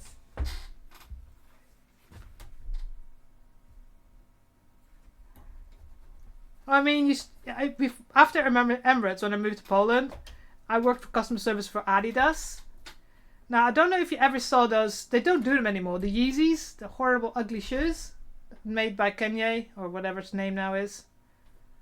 They don't work with them anymore because he's a dick. And they would sell out so fast. And a lot of times people were scalpers, so people would order. People were using bots, and we're trying our best to go against that. But they would buy the shoes and then put them up for sale for double the price. One of those things. And they would sell out like within 15 minutes of being launched. And they were so ugly. I don't understand why people want those shoes. So the amount of times we had people on... So one of the things you can't do is, like, if something's sold out, you can't change for a different size. So if you bought a particular size and it doesn't fit you, the only thing you can do is send them back. Can you not give me a different size? No, they're sold out. What part of sold out do you not get? Yeah, but other people might send their shoes back. So then go online and try and find someone to trade with. Someone that wants your size 45 and gives you the size 44. Or 43. they're sold out. What part of sold out do you not want? Yeah, but you're going to sell my shoes that I sent back. They're usually getting sold to the shops, and yes. But often they were just thrown away because you can't sell shoes that have been opened. They're not new anymore. So yeah.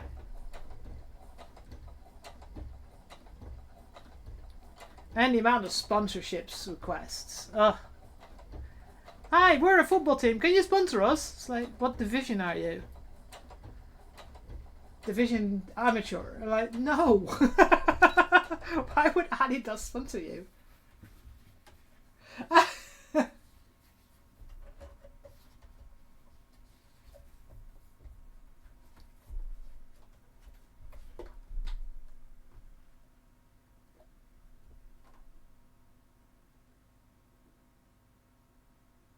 Yeah. Well, just being nice as well. Saying thank you and please. I mean, there's just simple things that you can do to anybody that, you know.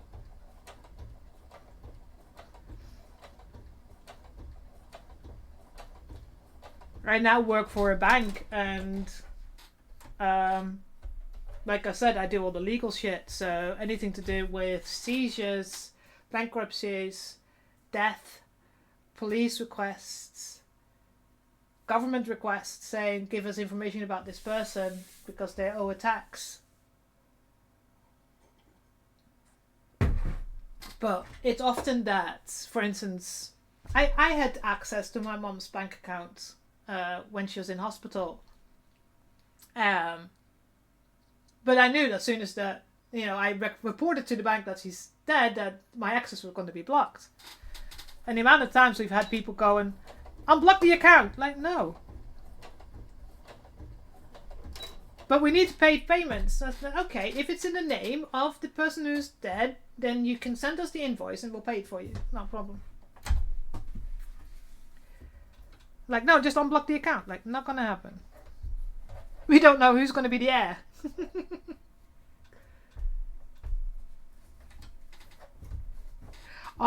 So when I flew from London to Warsaw business class. Now you see, you know, my tattoos, purple hair, everything. The bag I carry has a lot of rainbows on it and a lot of buttons, you know. And the look on people's faces, absolutely. The look on people's faces when they're called business class, and people trying to get in front of me when I was in the queue, and I'm like, "Excuse me," like, "Well, this is the business class queue. This is business class queue." Like, yes, and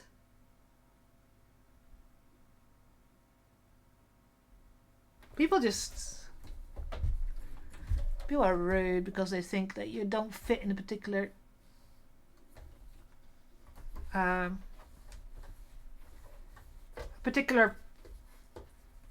hole. I hate pigeonholing people anyway. Oh, this is going to be a pain.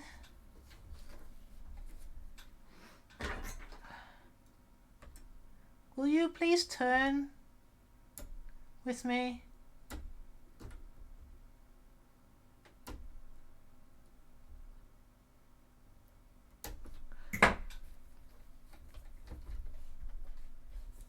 Oh, come on.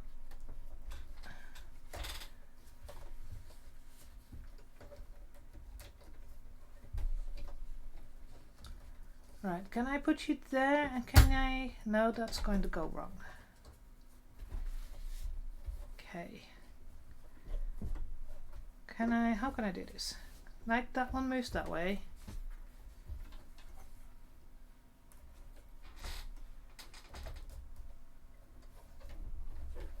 Just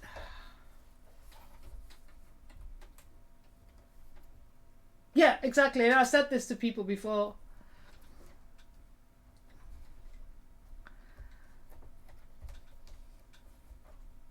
And we've had people literally swear at us, and then I can literally say to them, "Sorry, sir, you're gonna be disconnected.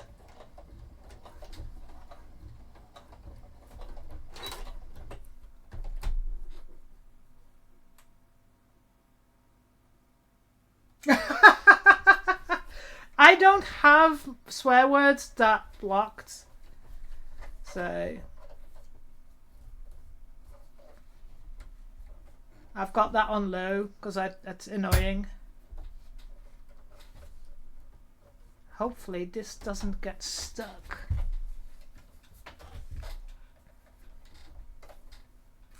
Let me go a little bit more this way.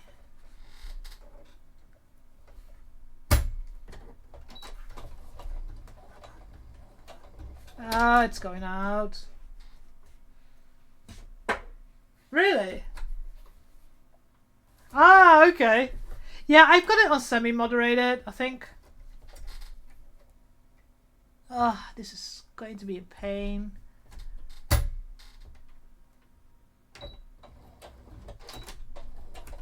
This is not going to go the way I want it. At least it's nice that it asked it. I don't have a problem with it because I haven't got it banned.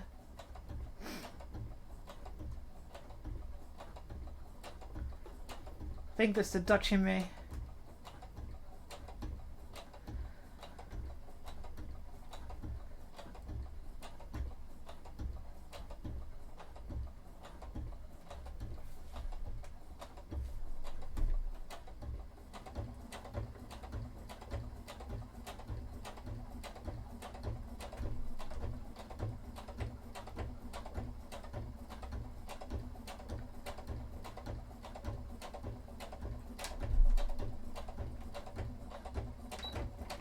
Alright, let's see how badly I did.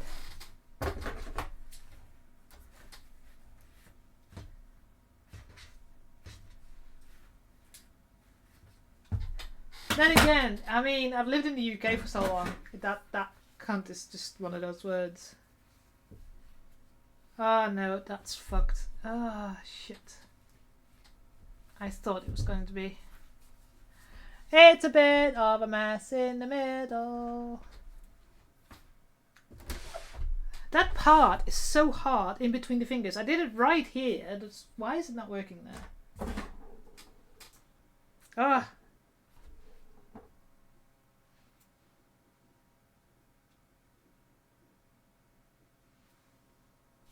Yeah, oh yeah, I know.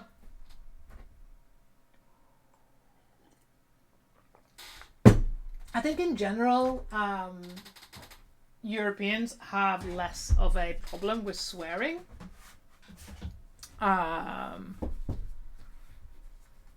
Then again, my ex's parents, god damn it, he just literally couldn't say fuck in front of them and they were like offended and like fuck off.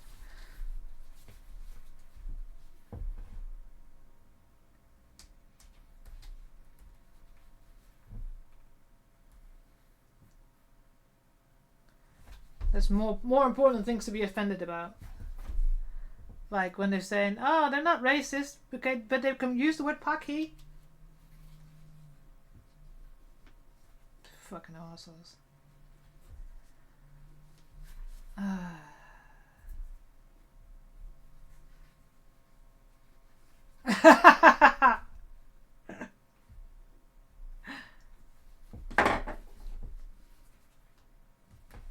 Well, the thing is, like, in the Netherlands, you kind of learn Americanized English.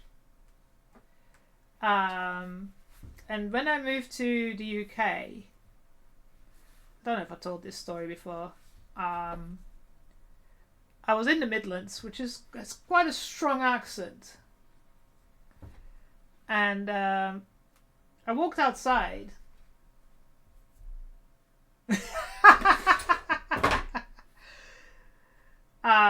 I went outside and somebody asked me, can I bomb a fag?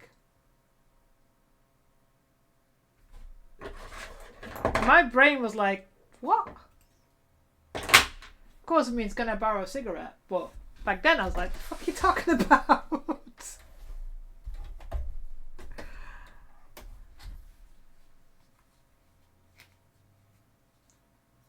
Swearing is something cathartic always.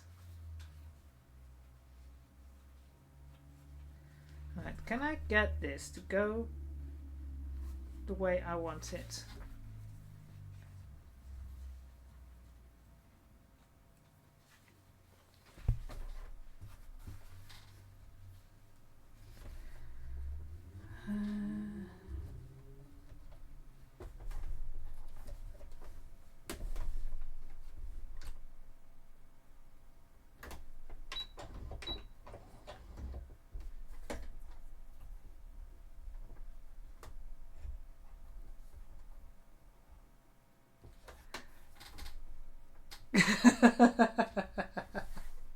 Yeah, it is, JR. It's very regional, that.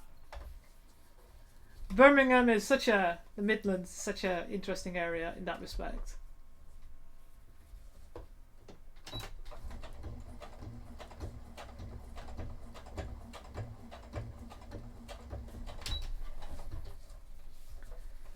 But that was my first encounter with living in the UK. Was living in the Midlands. So everybody always says, you know,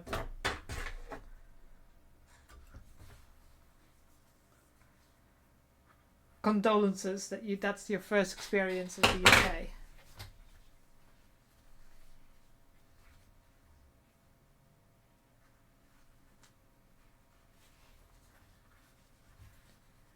God, this is such a pain in the ass point. Can I...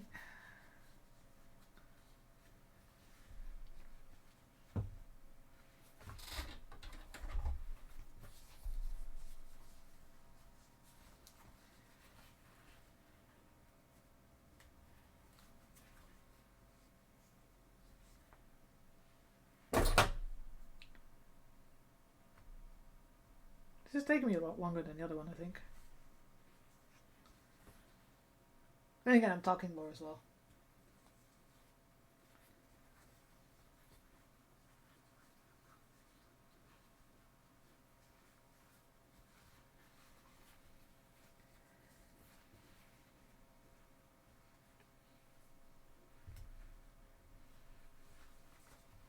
I need to...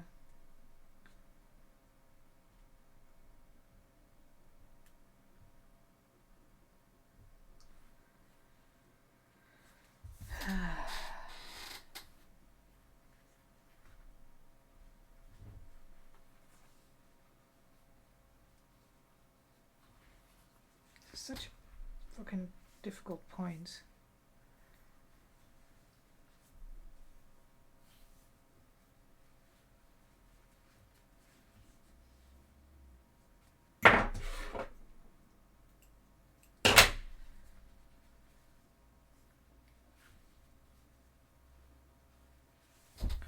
Let's try it again.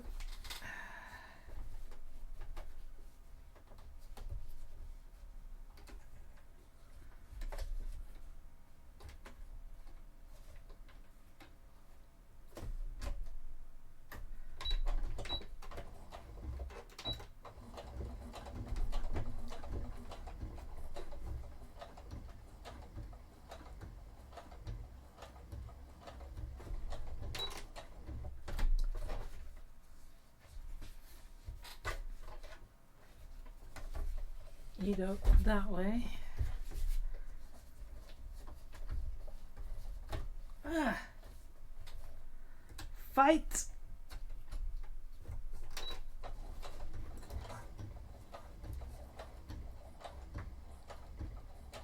Maybe that worked.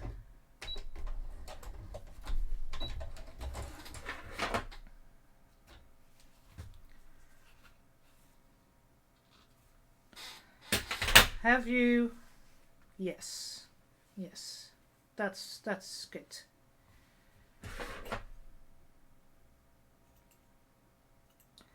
Right. Ah. Yeah, oh yeah. I mean, it's getting a little bit better, but yeah, it's problematic over there.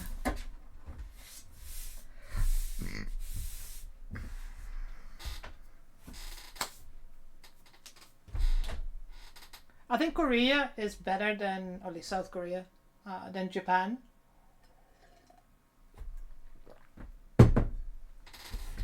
think Japan is the main Asian country that has really problems with it.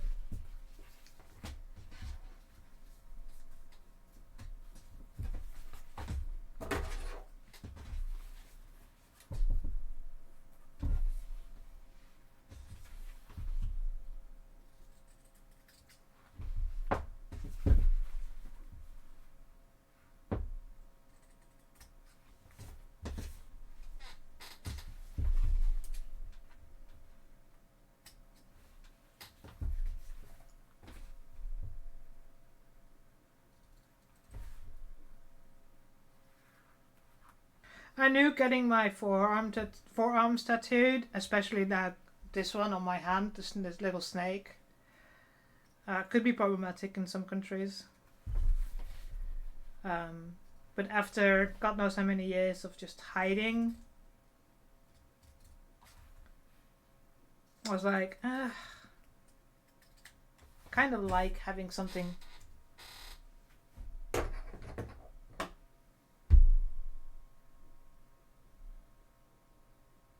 Oh, there's which country was it? They have a flame, and some American tourists literally walked. It's a flame, eternal flame for veterans, and some American walked up to it to light a cigarette.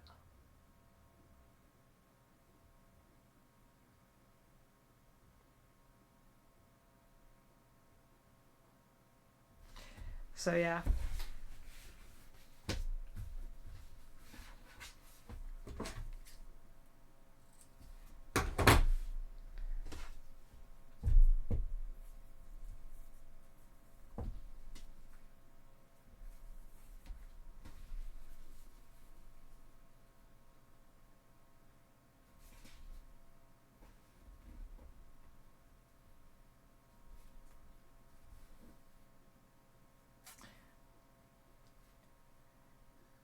Listen, I occasionally watch these videos that are recorded near the horse carts in London. I really wanted to go there, but I just didn't have the time.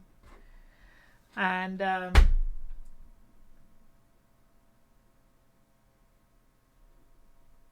some of the people that there's signs there. There's now, there didn't used to be, but there's a white line around the horses. Yeah, Tomb of the Unknown Soldier. That's it.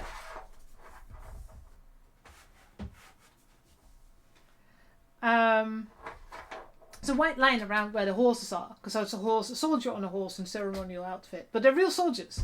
They're not fucking Disney actors. And there's a white line around them now where people cannot go inside the box because they've had so many people getting up close to the horse, touching the soldier, touching the horse, and getting bitten by the horse.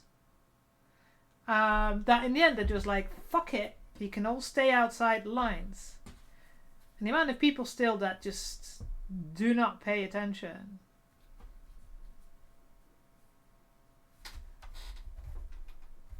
But yeah. Oh yeah. So this is one of the things is so like I said, I'm gotten a little bit into K-pop. Just mostly 80s, because a lot of other bands don't keep they're too, I don't know, cookie cutter. Maybe that's the word for it. And what they have is you can spend a lot of money, and then at the end, so you get VIP, and at the end of the show, you stand in line, and you can the band will come out. That's not really a band, but the group will come out. The members of the group will come out, and they will interact with the fans. They will sign. It's very short. For the money that you're paying, you get maybe a 5-second interaction. But people, they will sign things for you, and a lot of people are really great. A lot of people are really nice, and telling them, thank you so much for the show. It was great. La la la la. And then you have people who are trying to go viral by saying something to these guys. Now, don't forget, these are Korean people, Koreans, whose level of English is limited. Some of them do speak some level of English, but a lot of it is basic shit, like, how you all doing? You know, make some fucking noise, shit like that. They won't understand slang. They won't understand nuanced shit. If you're saying something to them that they, you know, trying to get a reaction out of them where they're like just weird. Like this girl asked, do you like your women chocolate or vanilla? And the look on the face of the Korean guy who was like confused, because like, the fuck do you mean? And if you do not understand the context of that, then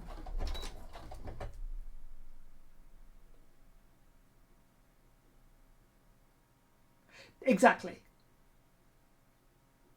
And it's so fucking stupid because you're paying some of these people paying $1,000 to go and see them at send off, and some of these people are going there just to try and get a response to go viral, and they're not. So all the fandoms of these different K-pop groups, they're called something. So if you like Stray Kids, you're called Stays. If you like 80s, you're called 18E.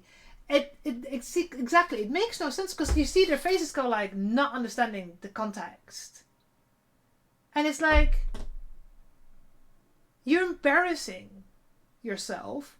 You're making these people annoyed because the fuck are you going on about? There was one girl filming. She wasn't even looking at the actual artist in front of him. The actual team member that was in front of her. She was just filming. And it's like, so you're getting stuff signed, so I guess that's going to go on Mercari or eBay tomorrow. Because you're not there as a fan of the band, of the team, the group. You're there just for clout chasing. It's just, some people have too much money. And there's some really problematic behavior within K-pop fan behavior. BTS is one of the most well-known groups. Because they've been going for a while. They've just come out. So the last one just come. I think the last one just come out of military service. Because in Korea, they have to. Yeah. They have to do 18 months of military conscription, and for idols, so for K-pop idols, because idols is a job. It's a job description. Have to do it before they turn 30. So in that time they can't do any real their normal job as an idol. And some of these have so they've gone in stations because they're not all the same age. And so the last one's just come out. No, unless they cannot physically pass the test. So there's one guy who had spinal surgery. So he was he wouldn't go in because they looked at it and went, nah, that might not be a good idea. And don't forget, Korea does have North Korea as a neighbor, so there's a reason why there's military conscription. And they cannot exempt idols. Idols are called that because they're supposed to be this perfect image of how someone is supposed to be. It's changing now, but it used to be really bad. So they couldn't have tattoos, they couldn't swear. There's a lot of rules that they had. It's changing now with the current generations of K-pop bands. So as you can see, I went into a deep dive. I just found it so fascinating how different the whole world of K-pop is compared to the metal world and the ska world that I was in, ska and punk and metal world that I was in. And their managers, so that the company that manages them is actively creating this parasocial contact with fans. But they've literally had people breaking into their houses, breaking into their dorms, paying people bribing people to give them the actual personal phone numbers of these idols and calling these idols. Yeah, I went full on headfirst when I realized how different of a community it is. But they're what they call satsang. So you know Eminem. You know Eminem's Stan, the song Stan. It's about stalker fans. And they do have them in K-pop as well, and it's a big problem. But it was interesting reading about it. Because if you buy an album, you get so many extra things within this. You don't get just a thing with a CD. You get a box, you get postcards with images from the band, you get a photo book with photos of the team, you get sometimes it's different things. It depends on the band what their lore is, what their story is, because there's a whole story usually behind these groups in their music. And they're usually the same price as a normal CD. Chopstick making workshop. Hell yeah. Learning how to hold a chopstick. I want to learn properly. I can hold a chopstick and I can use them. I can eat sushi and rice and all that. Because I used to do karate, martial arts. And my sensei would have these weekends where you'd go and have a whole weekend of training. And he would serve food with chopsticks. You wouldn't get any normal stuff. So we had to learn how to use chopsticks. But I don't use them the way I don't properly hold them, I think. I hold them in a way that I can work with them. But I do think there's a different way of holding them compared to how I use them. So I would love to learn more about that. And also that means I've drank sake at the age of 16 when I got one of my grades.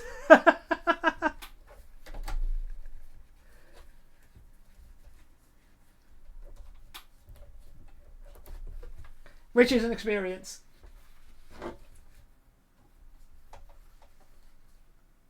Oh yeah, no, because they use gold.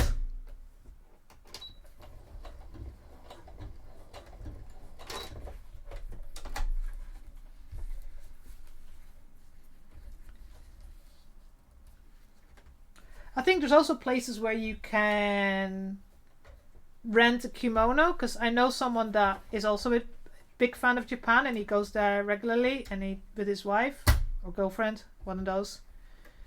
And one of the things they do is hire a kimono in a certain area. And this fucks up again. I have to redo that corner again.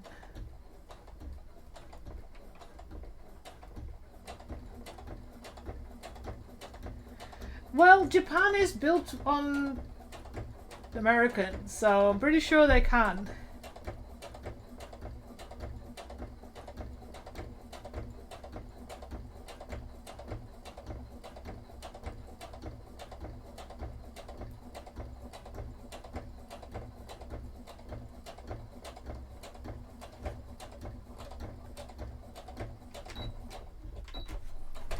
I would check it out.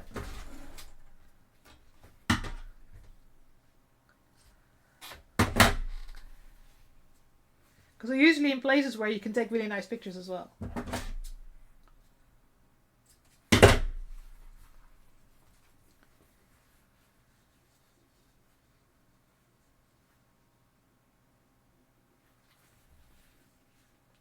Yeah, that was really good over there.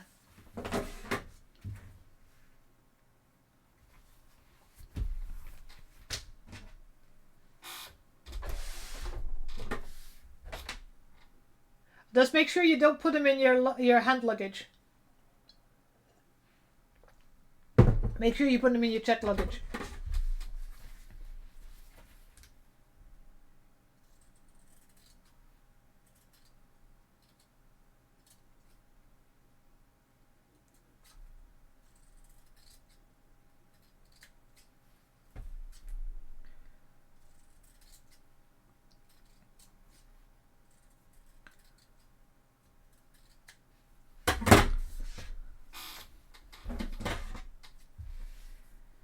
Believe me, the amount of issues I've had that with people.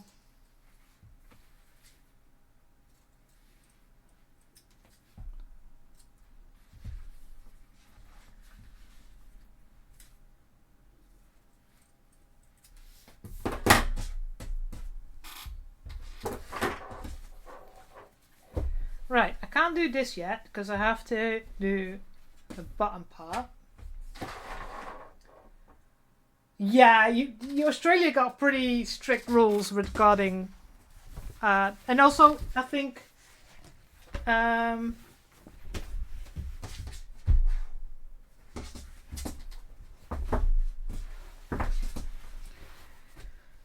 make sure you.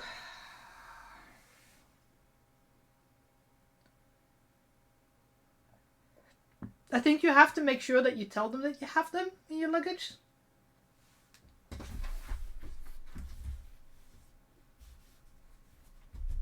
Something like that.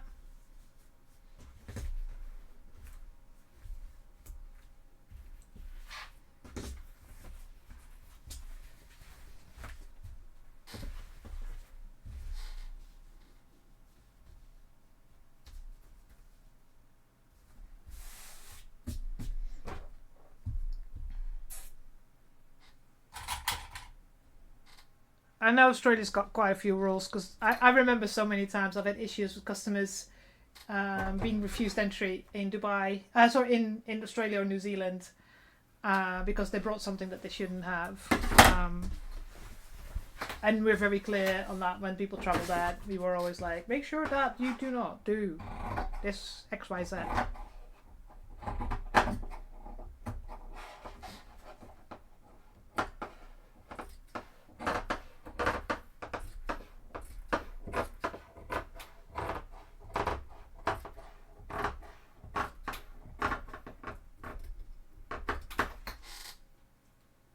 Oh fuck, I fucked up here.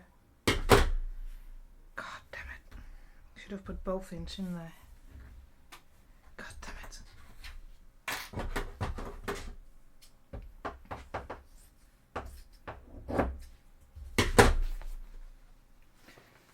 Extra please. Yeah. I remember there was something about the fact that they don't mind things you're allowed to have. You don't mind that they have, yet you have it. Just make sure you declare it. Not declaring shit is problematic.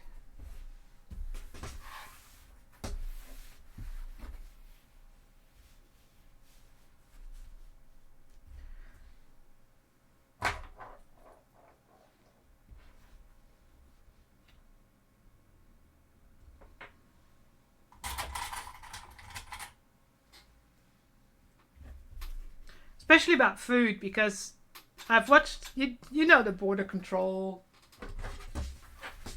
TV shows. I don't know, I've not seen any recently, but then again, I don't have normal TV anymore. But like, the people that yep, I've declared food, they go and check it. Yes, you can have all this, it's fine, no problem, bye. And then the people that don't declare shit, it's always something illegal that they can't have.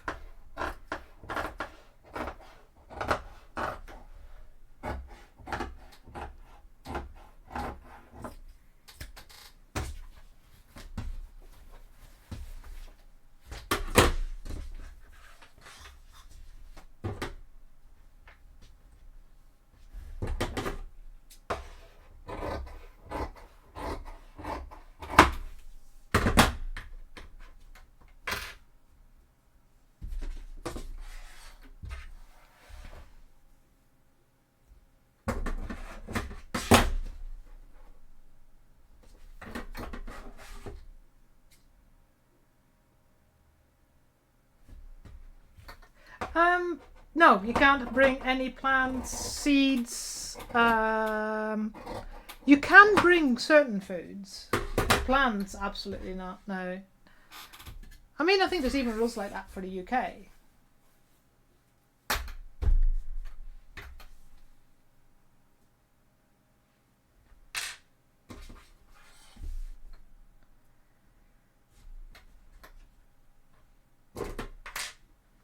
Right, so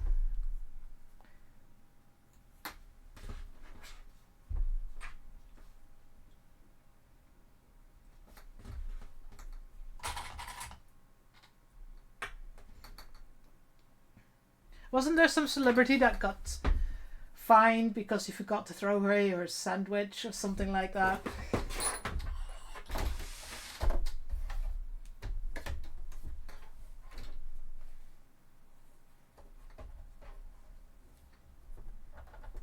And people were like surprised. It's like, no, you brought food, you didn't declare it.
Yeah.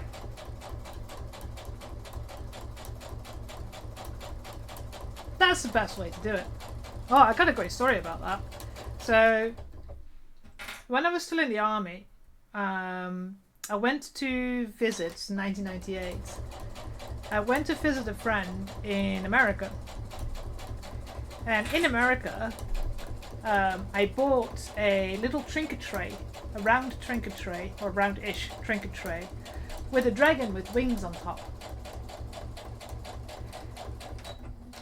Now, at the time, because I was in the army, I was using my army bags to travel because they're nice and roomy. And back then, you didn't have massive rules regarding luggage. So, of course, so I have my army backpack as my bag to go into the plane with me.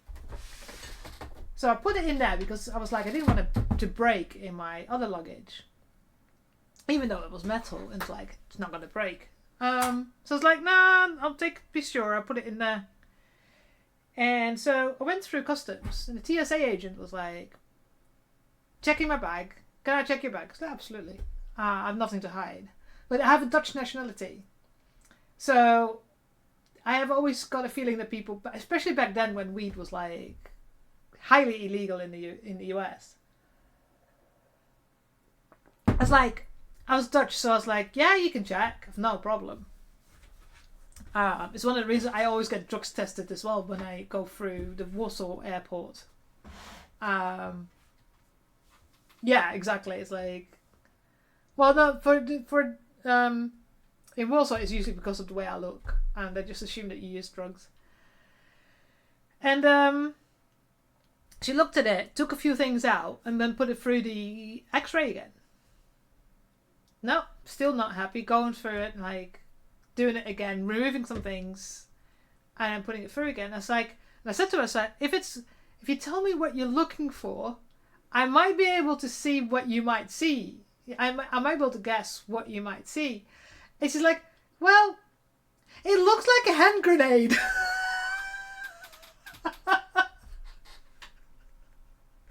And because, of course, I'm carrying a Dutch army, it's a military backpack, like an official army backpack. I was like, a hand grenade? I was like, and then the light went off. It's like, it could be this.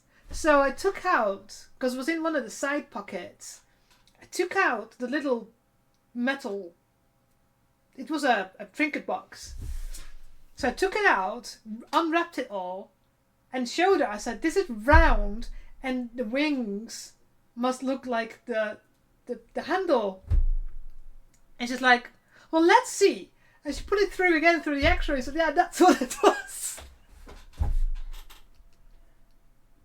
And it was just so fucking hilarious. Like, I was just looking at it going, "What?"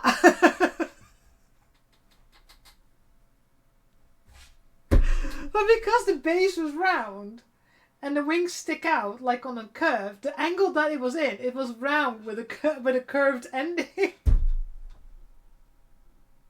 And it's like, that's a new one.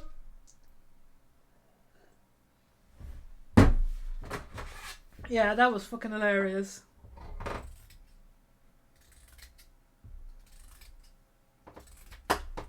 Said, well, this is a story to tell.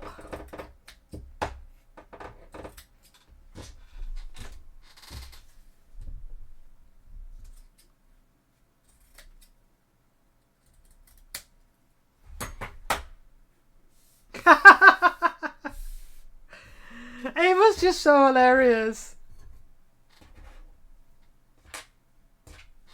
When she said hand grenade, but my brain was like, the fuck did you see?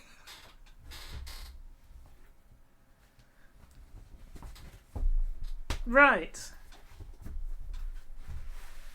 Now, this is the point where I probably have to stop. Looking at the time. But I want to try 1, 2, 3, 4, 5, 6.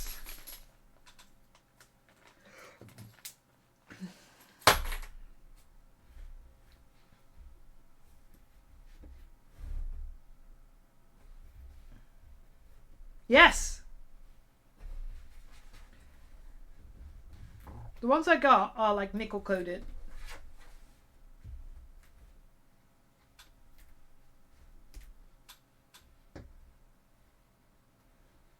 I think I need to try and divide it. Think about that. So I have to get about that much. I think that's about right.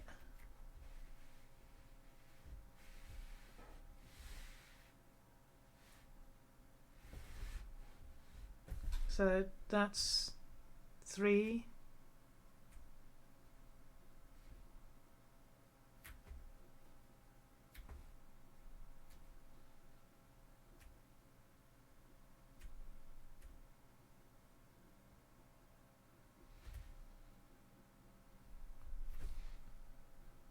That's about the middle. 3 fingers, 3 fingers.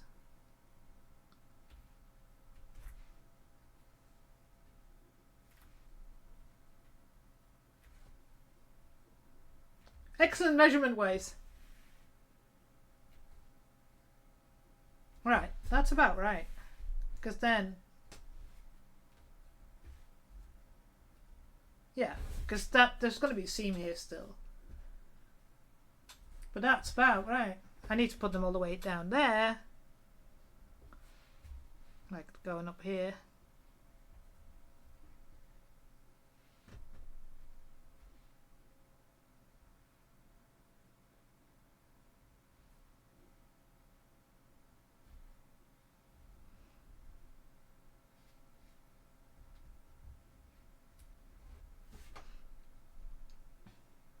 Yeah, so they got the little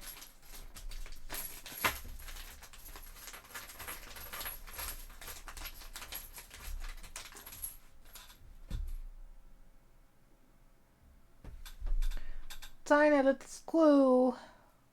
But I need to put something behind them. So 2 layers of leather worked. So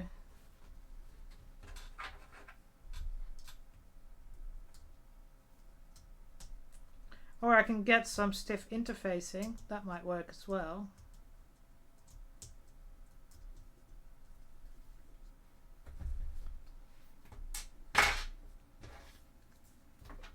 Because then it definitely will sit flat.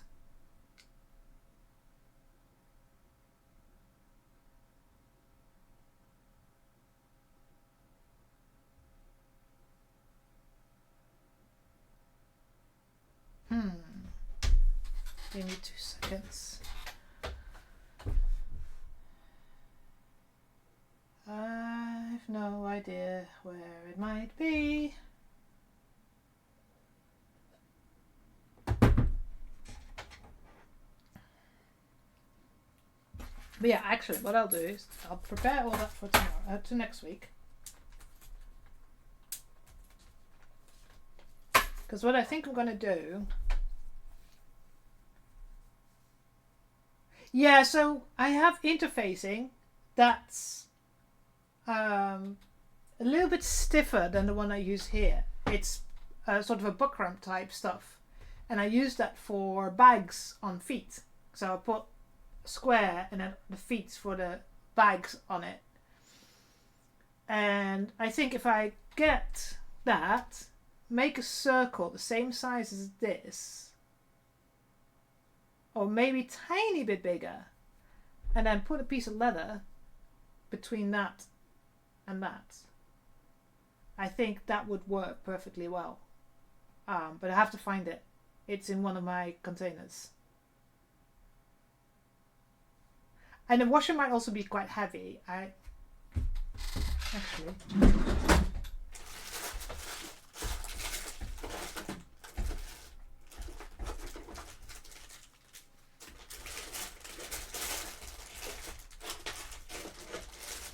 I have such a mess in these drawers.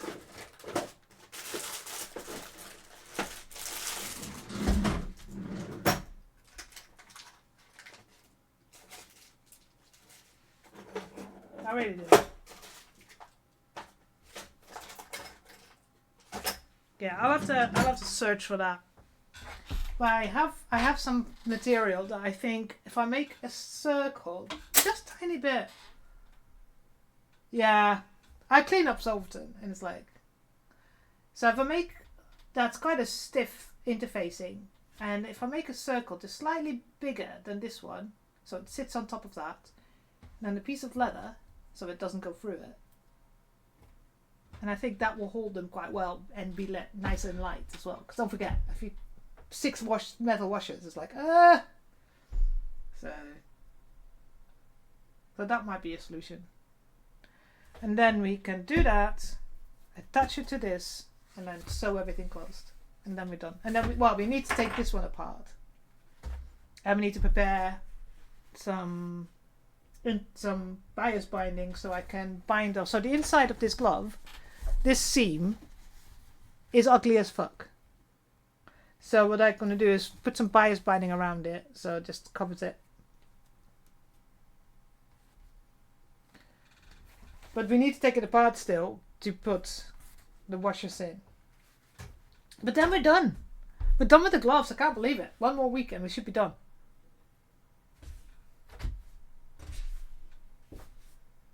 We have to think of something else to do. Well, so next week, so we'll finish off the gloves. And then the week after, we're going to switch it up and start on the chest armor, because there's not much else I can start on. I can't start the belt until I've done the chest armor. And I need to have a look at some patterns as the base and then work from there. I need to get a zipper, because one of the things is like the way in the middle it looks like there could be an opening there. So I think if I use if I cut slightly angled on the front and I put in what they call it, invisible zipper. It's not invisible, but it's really close together. I think that might work. And just have one of those long strings on it so that when you put it on the bottom and then you just pull it up all the way and then tuck it. I think that's a solution for that. Because don't forget, if I'm on my own, it's going to be a fucking pain trying to put that on if I had a back closure.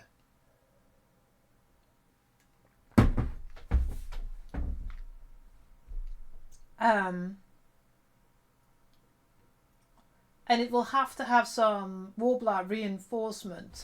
I want to make 2 pipes on the back so I can slot the backpack on and then have magnets hold it on and then be able to put the backpack on, put the thing on and put the whole shoulders neck piece on.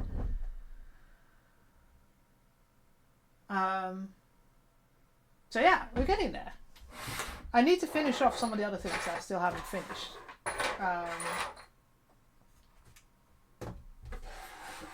Yeah, I can't guarantee that I'm going to have a handler, so I need to be able to do this shit myself. It's going to be problematic already when I put the thigh armor on, then the calf armor, then trying to put my shoes on. It's good I'm flexible, because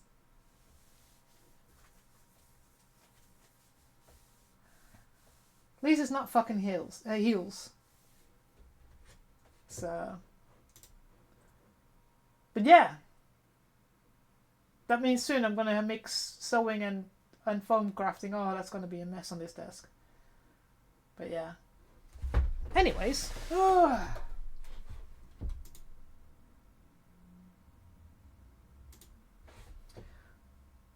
Yeah, it's one of those things.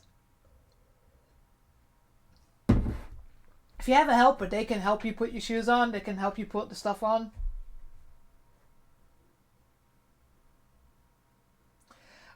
Warbler is a heat-forming thermoplastic. There's a thermoplastic. So you can use heat and it will be able to form in things like...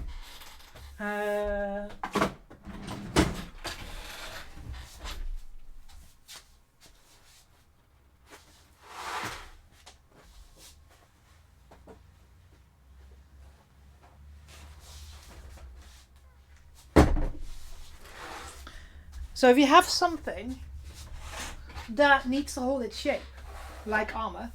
So one of the things I'm thinking of doing is have some reinforcements in the chest armor, in the middle, the chest area. It's a little bit better now, but there's also different brands now. I call it Warbler, but there's other thermoplastic people there now, so there's a bit more competition, so it's still not cheap. So these are the shoe armor that I made. I still need to put the closure in the back. So this is Warbler, and in the inside it's got 1mm foam. I still have to spray paint this. So you literally just have the shape of the foam, heat up the foam, put the foam on it, and then fold it all around. And then you can shape it, like you can see, it's the curved shapes, and it stays that shape. And these have Chicago screws in it, so that it moves when I'm walking. It moves, so it's not rigid.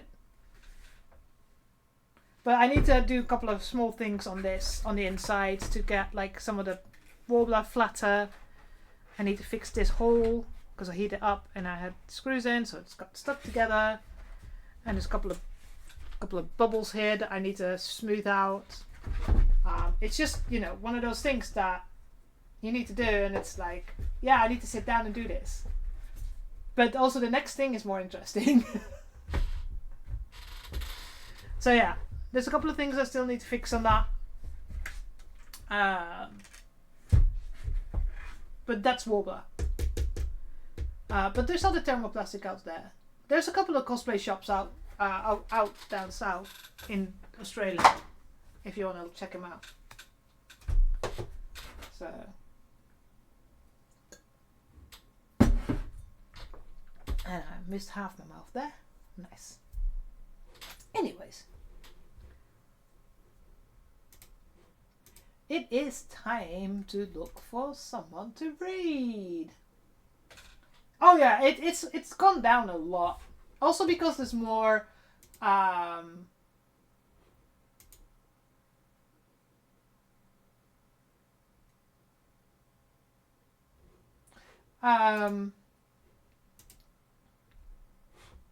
there's more competition.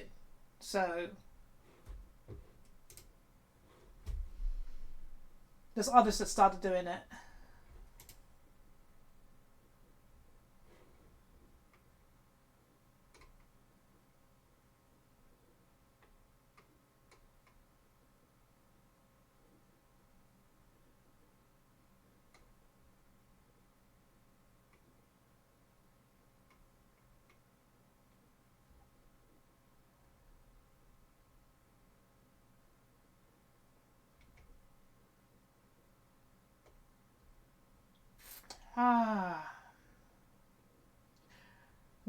We should raid back Wedge.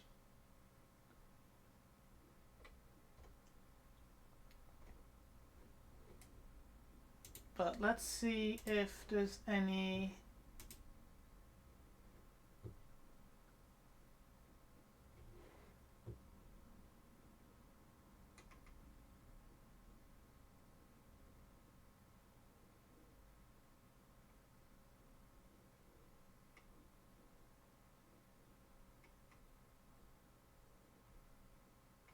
So many more different language streamers these days.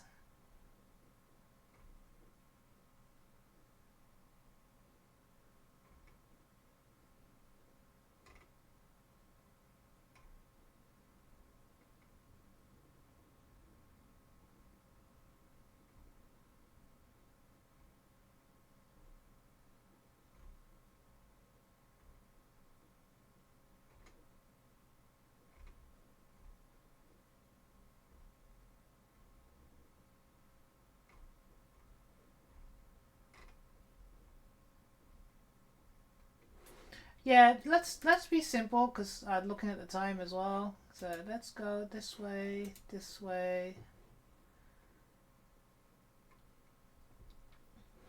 So we're just playing Counter-Strike, which always makes me laugh because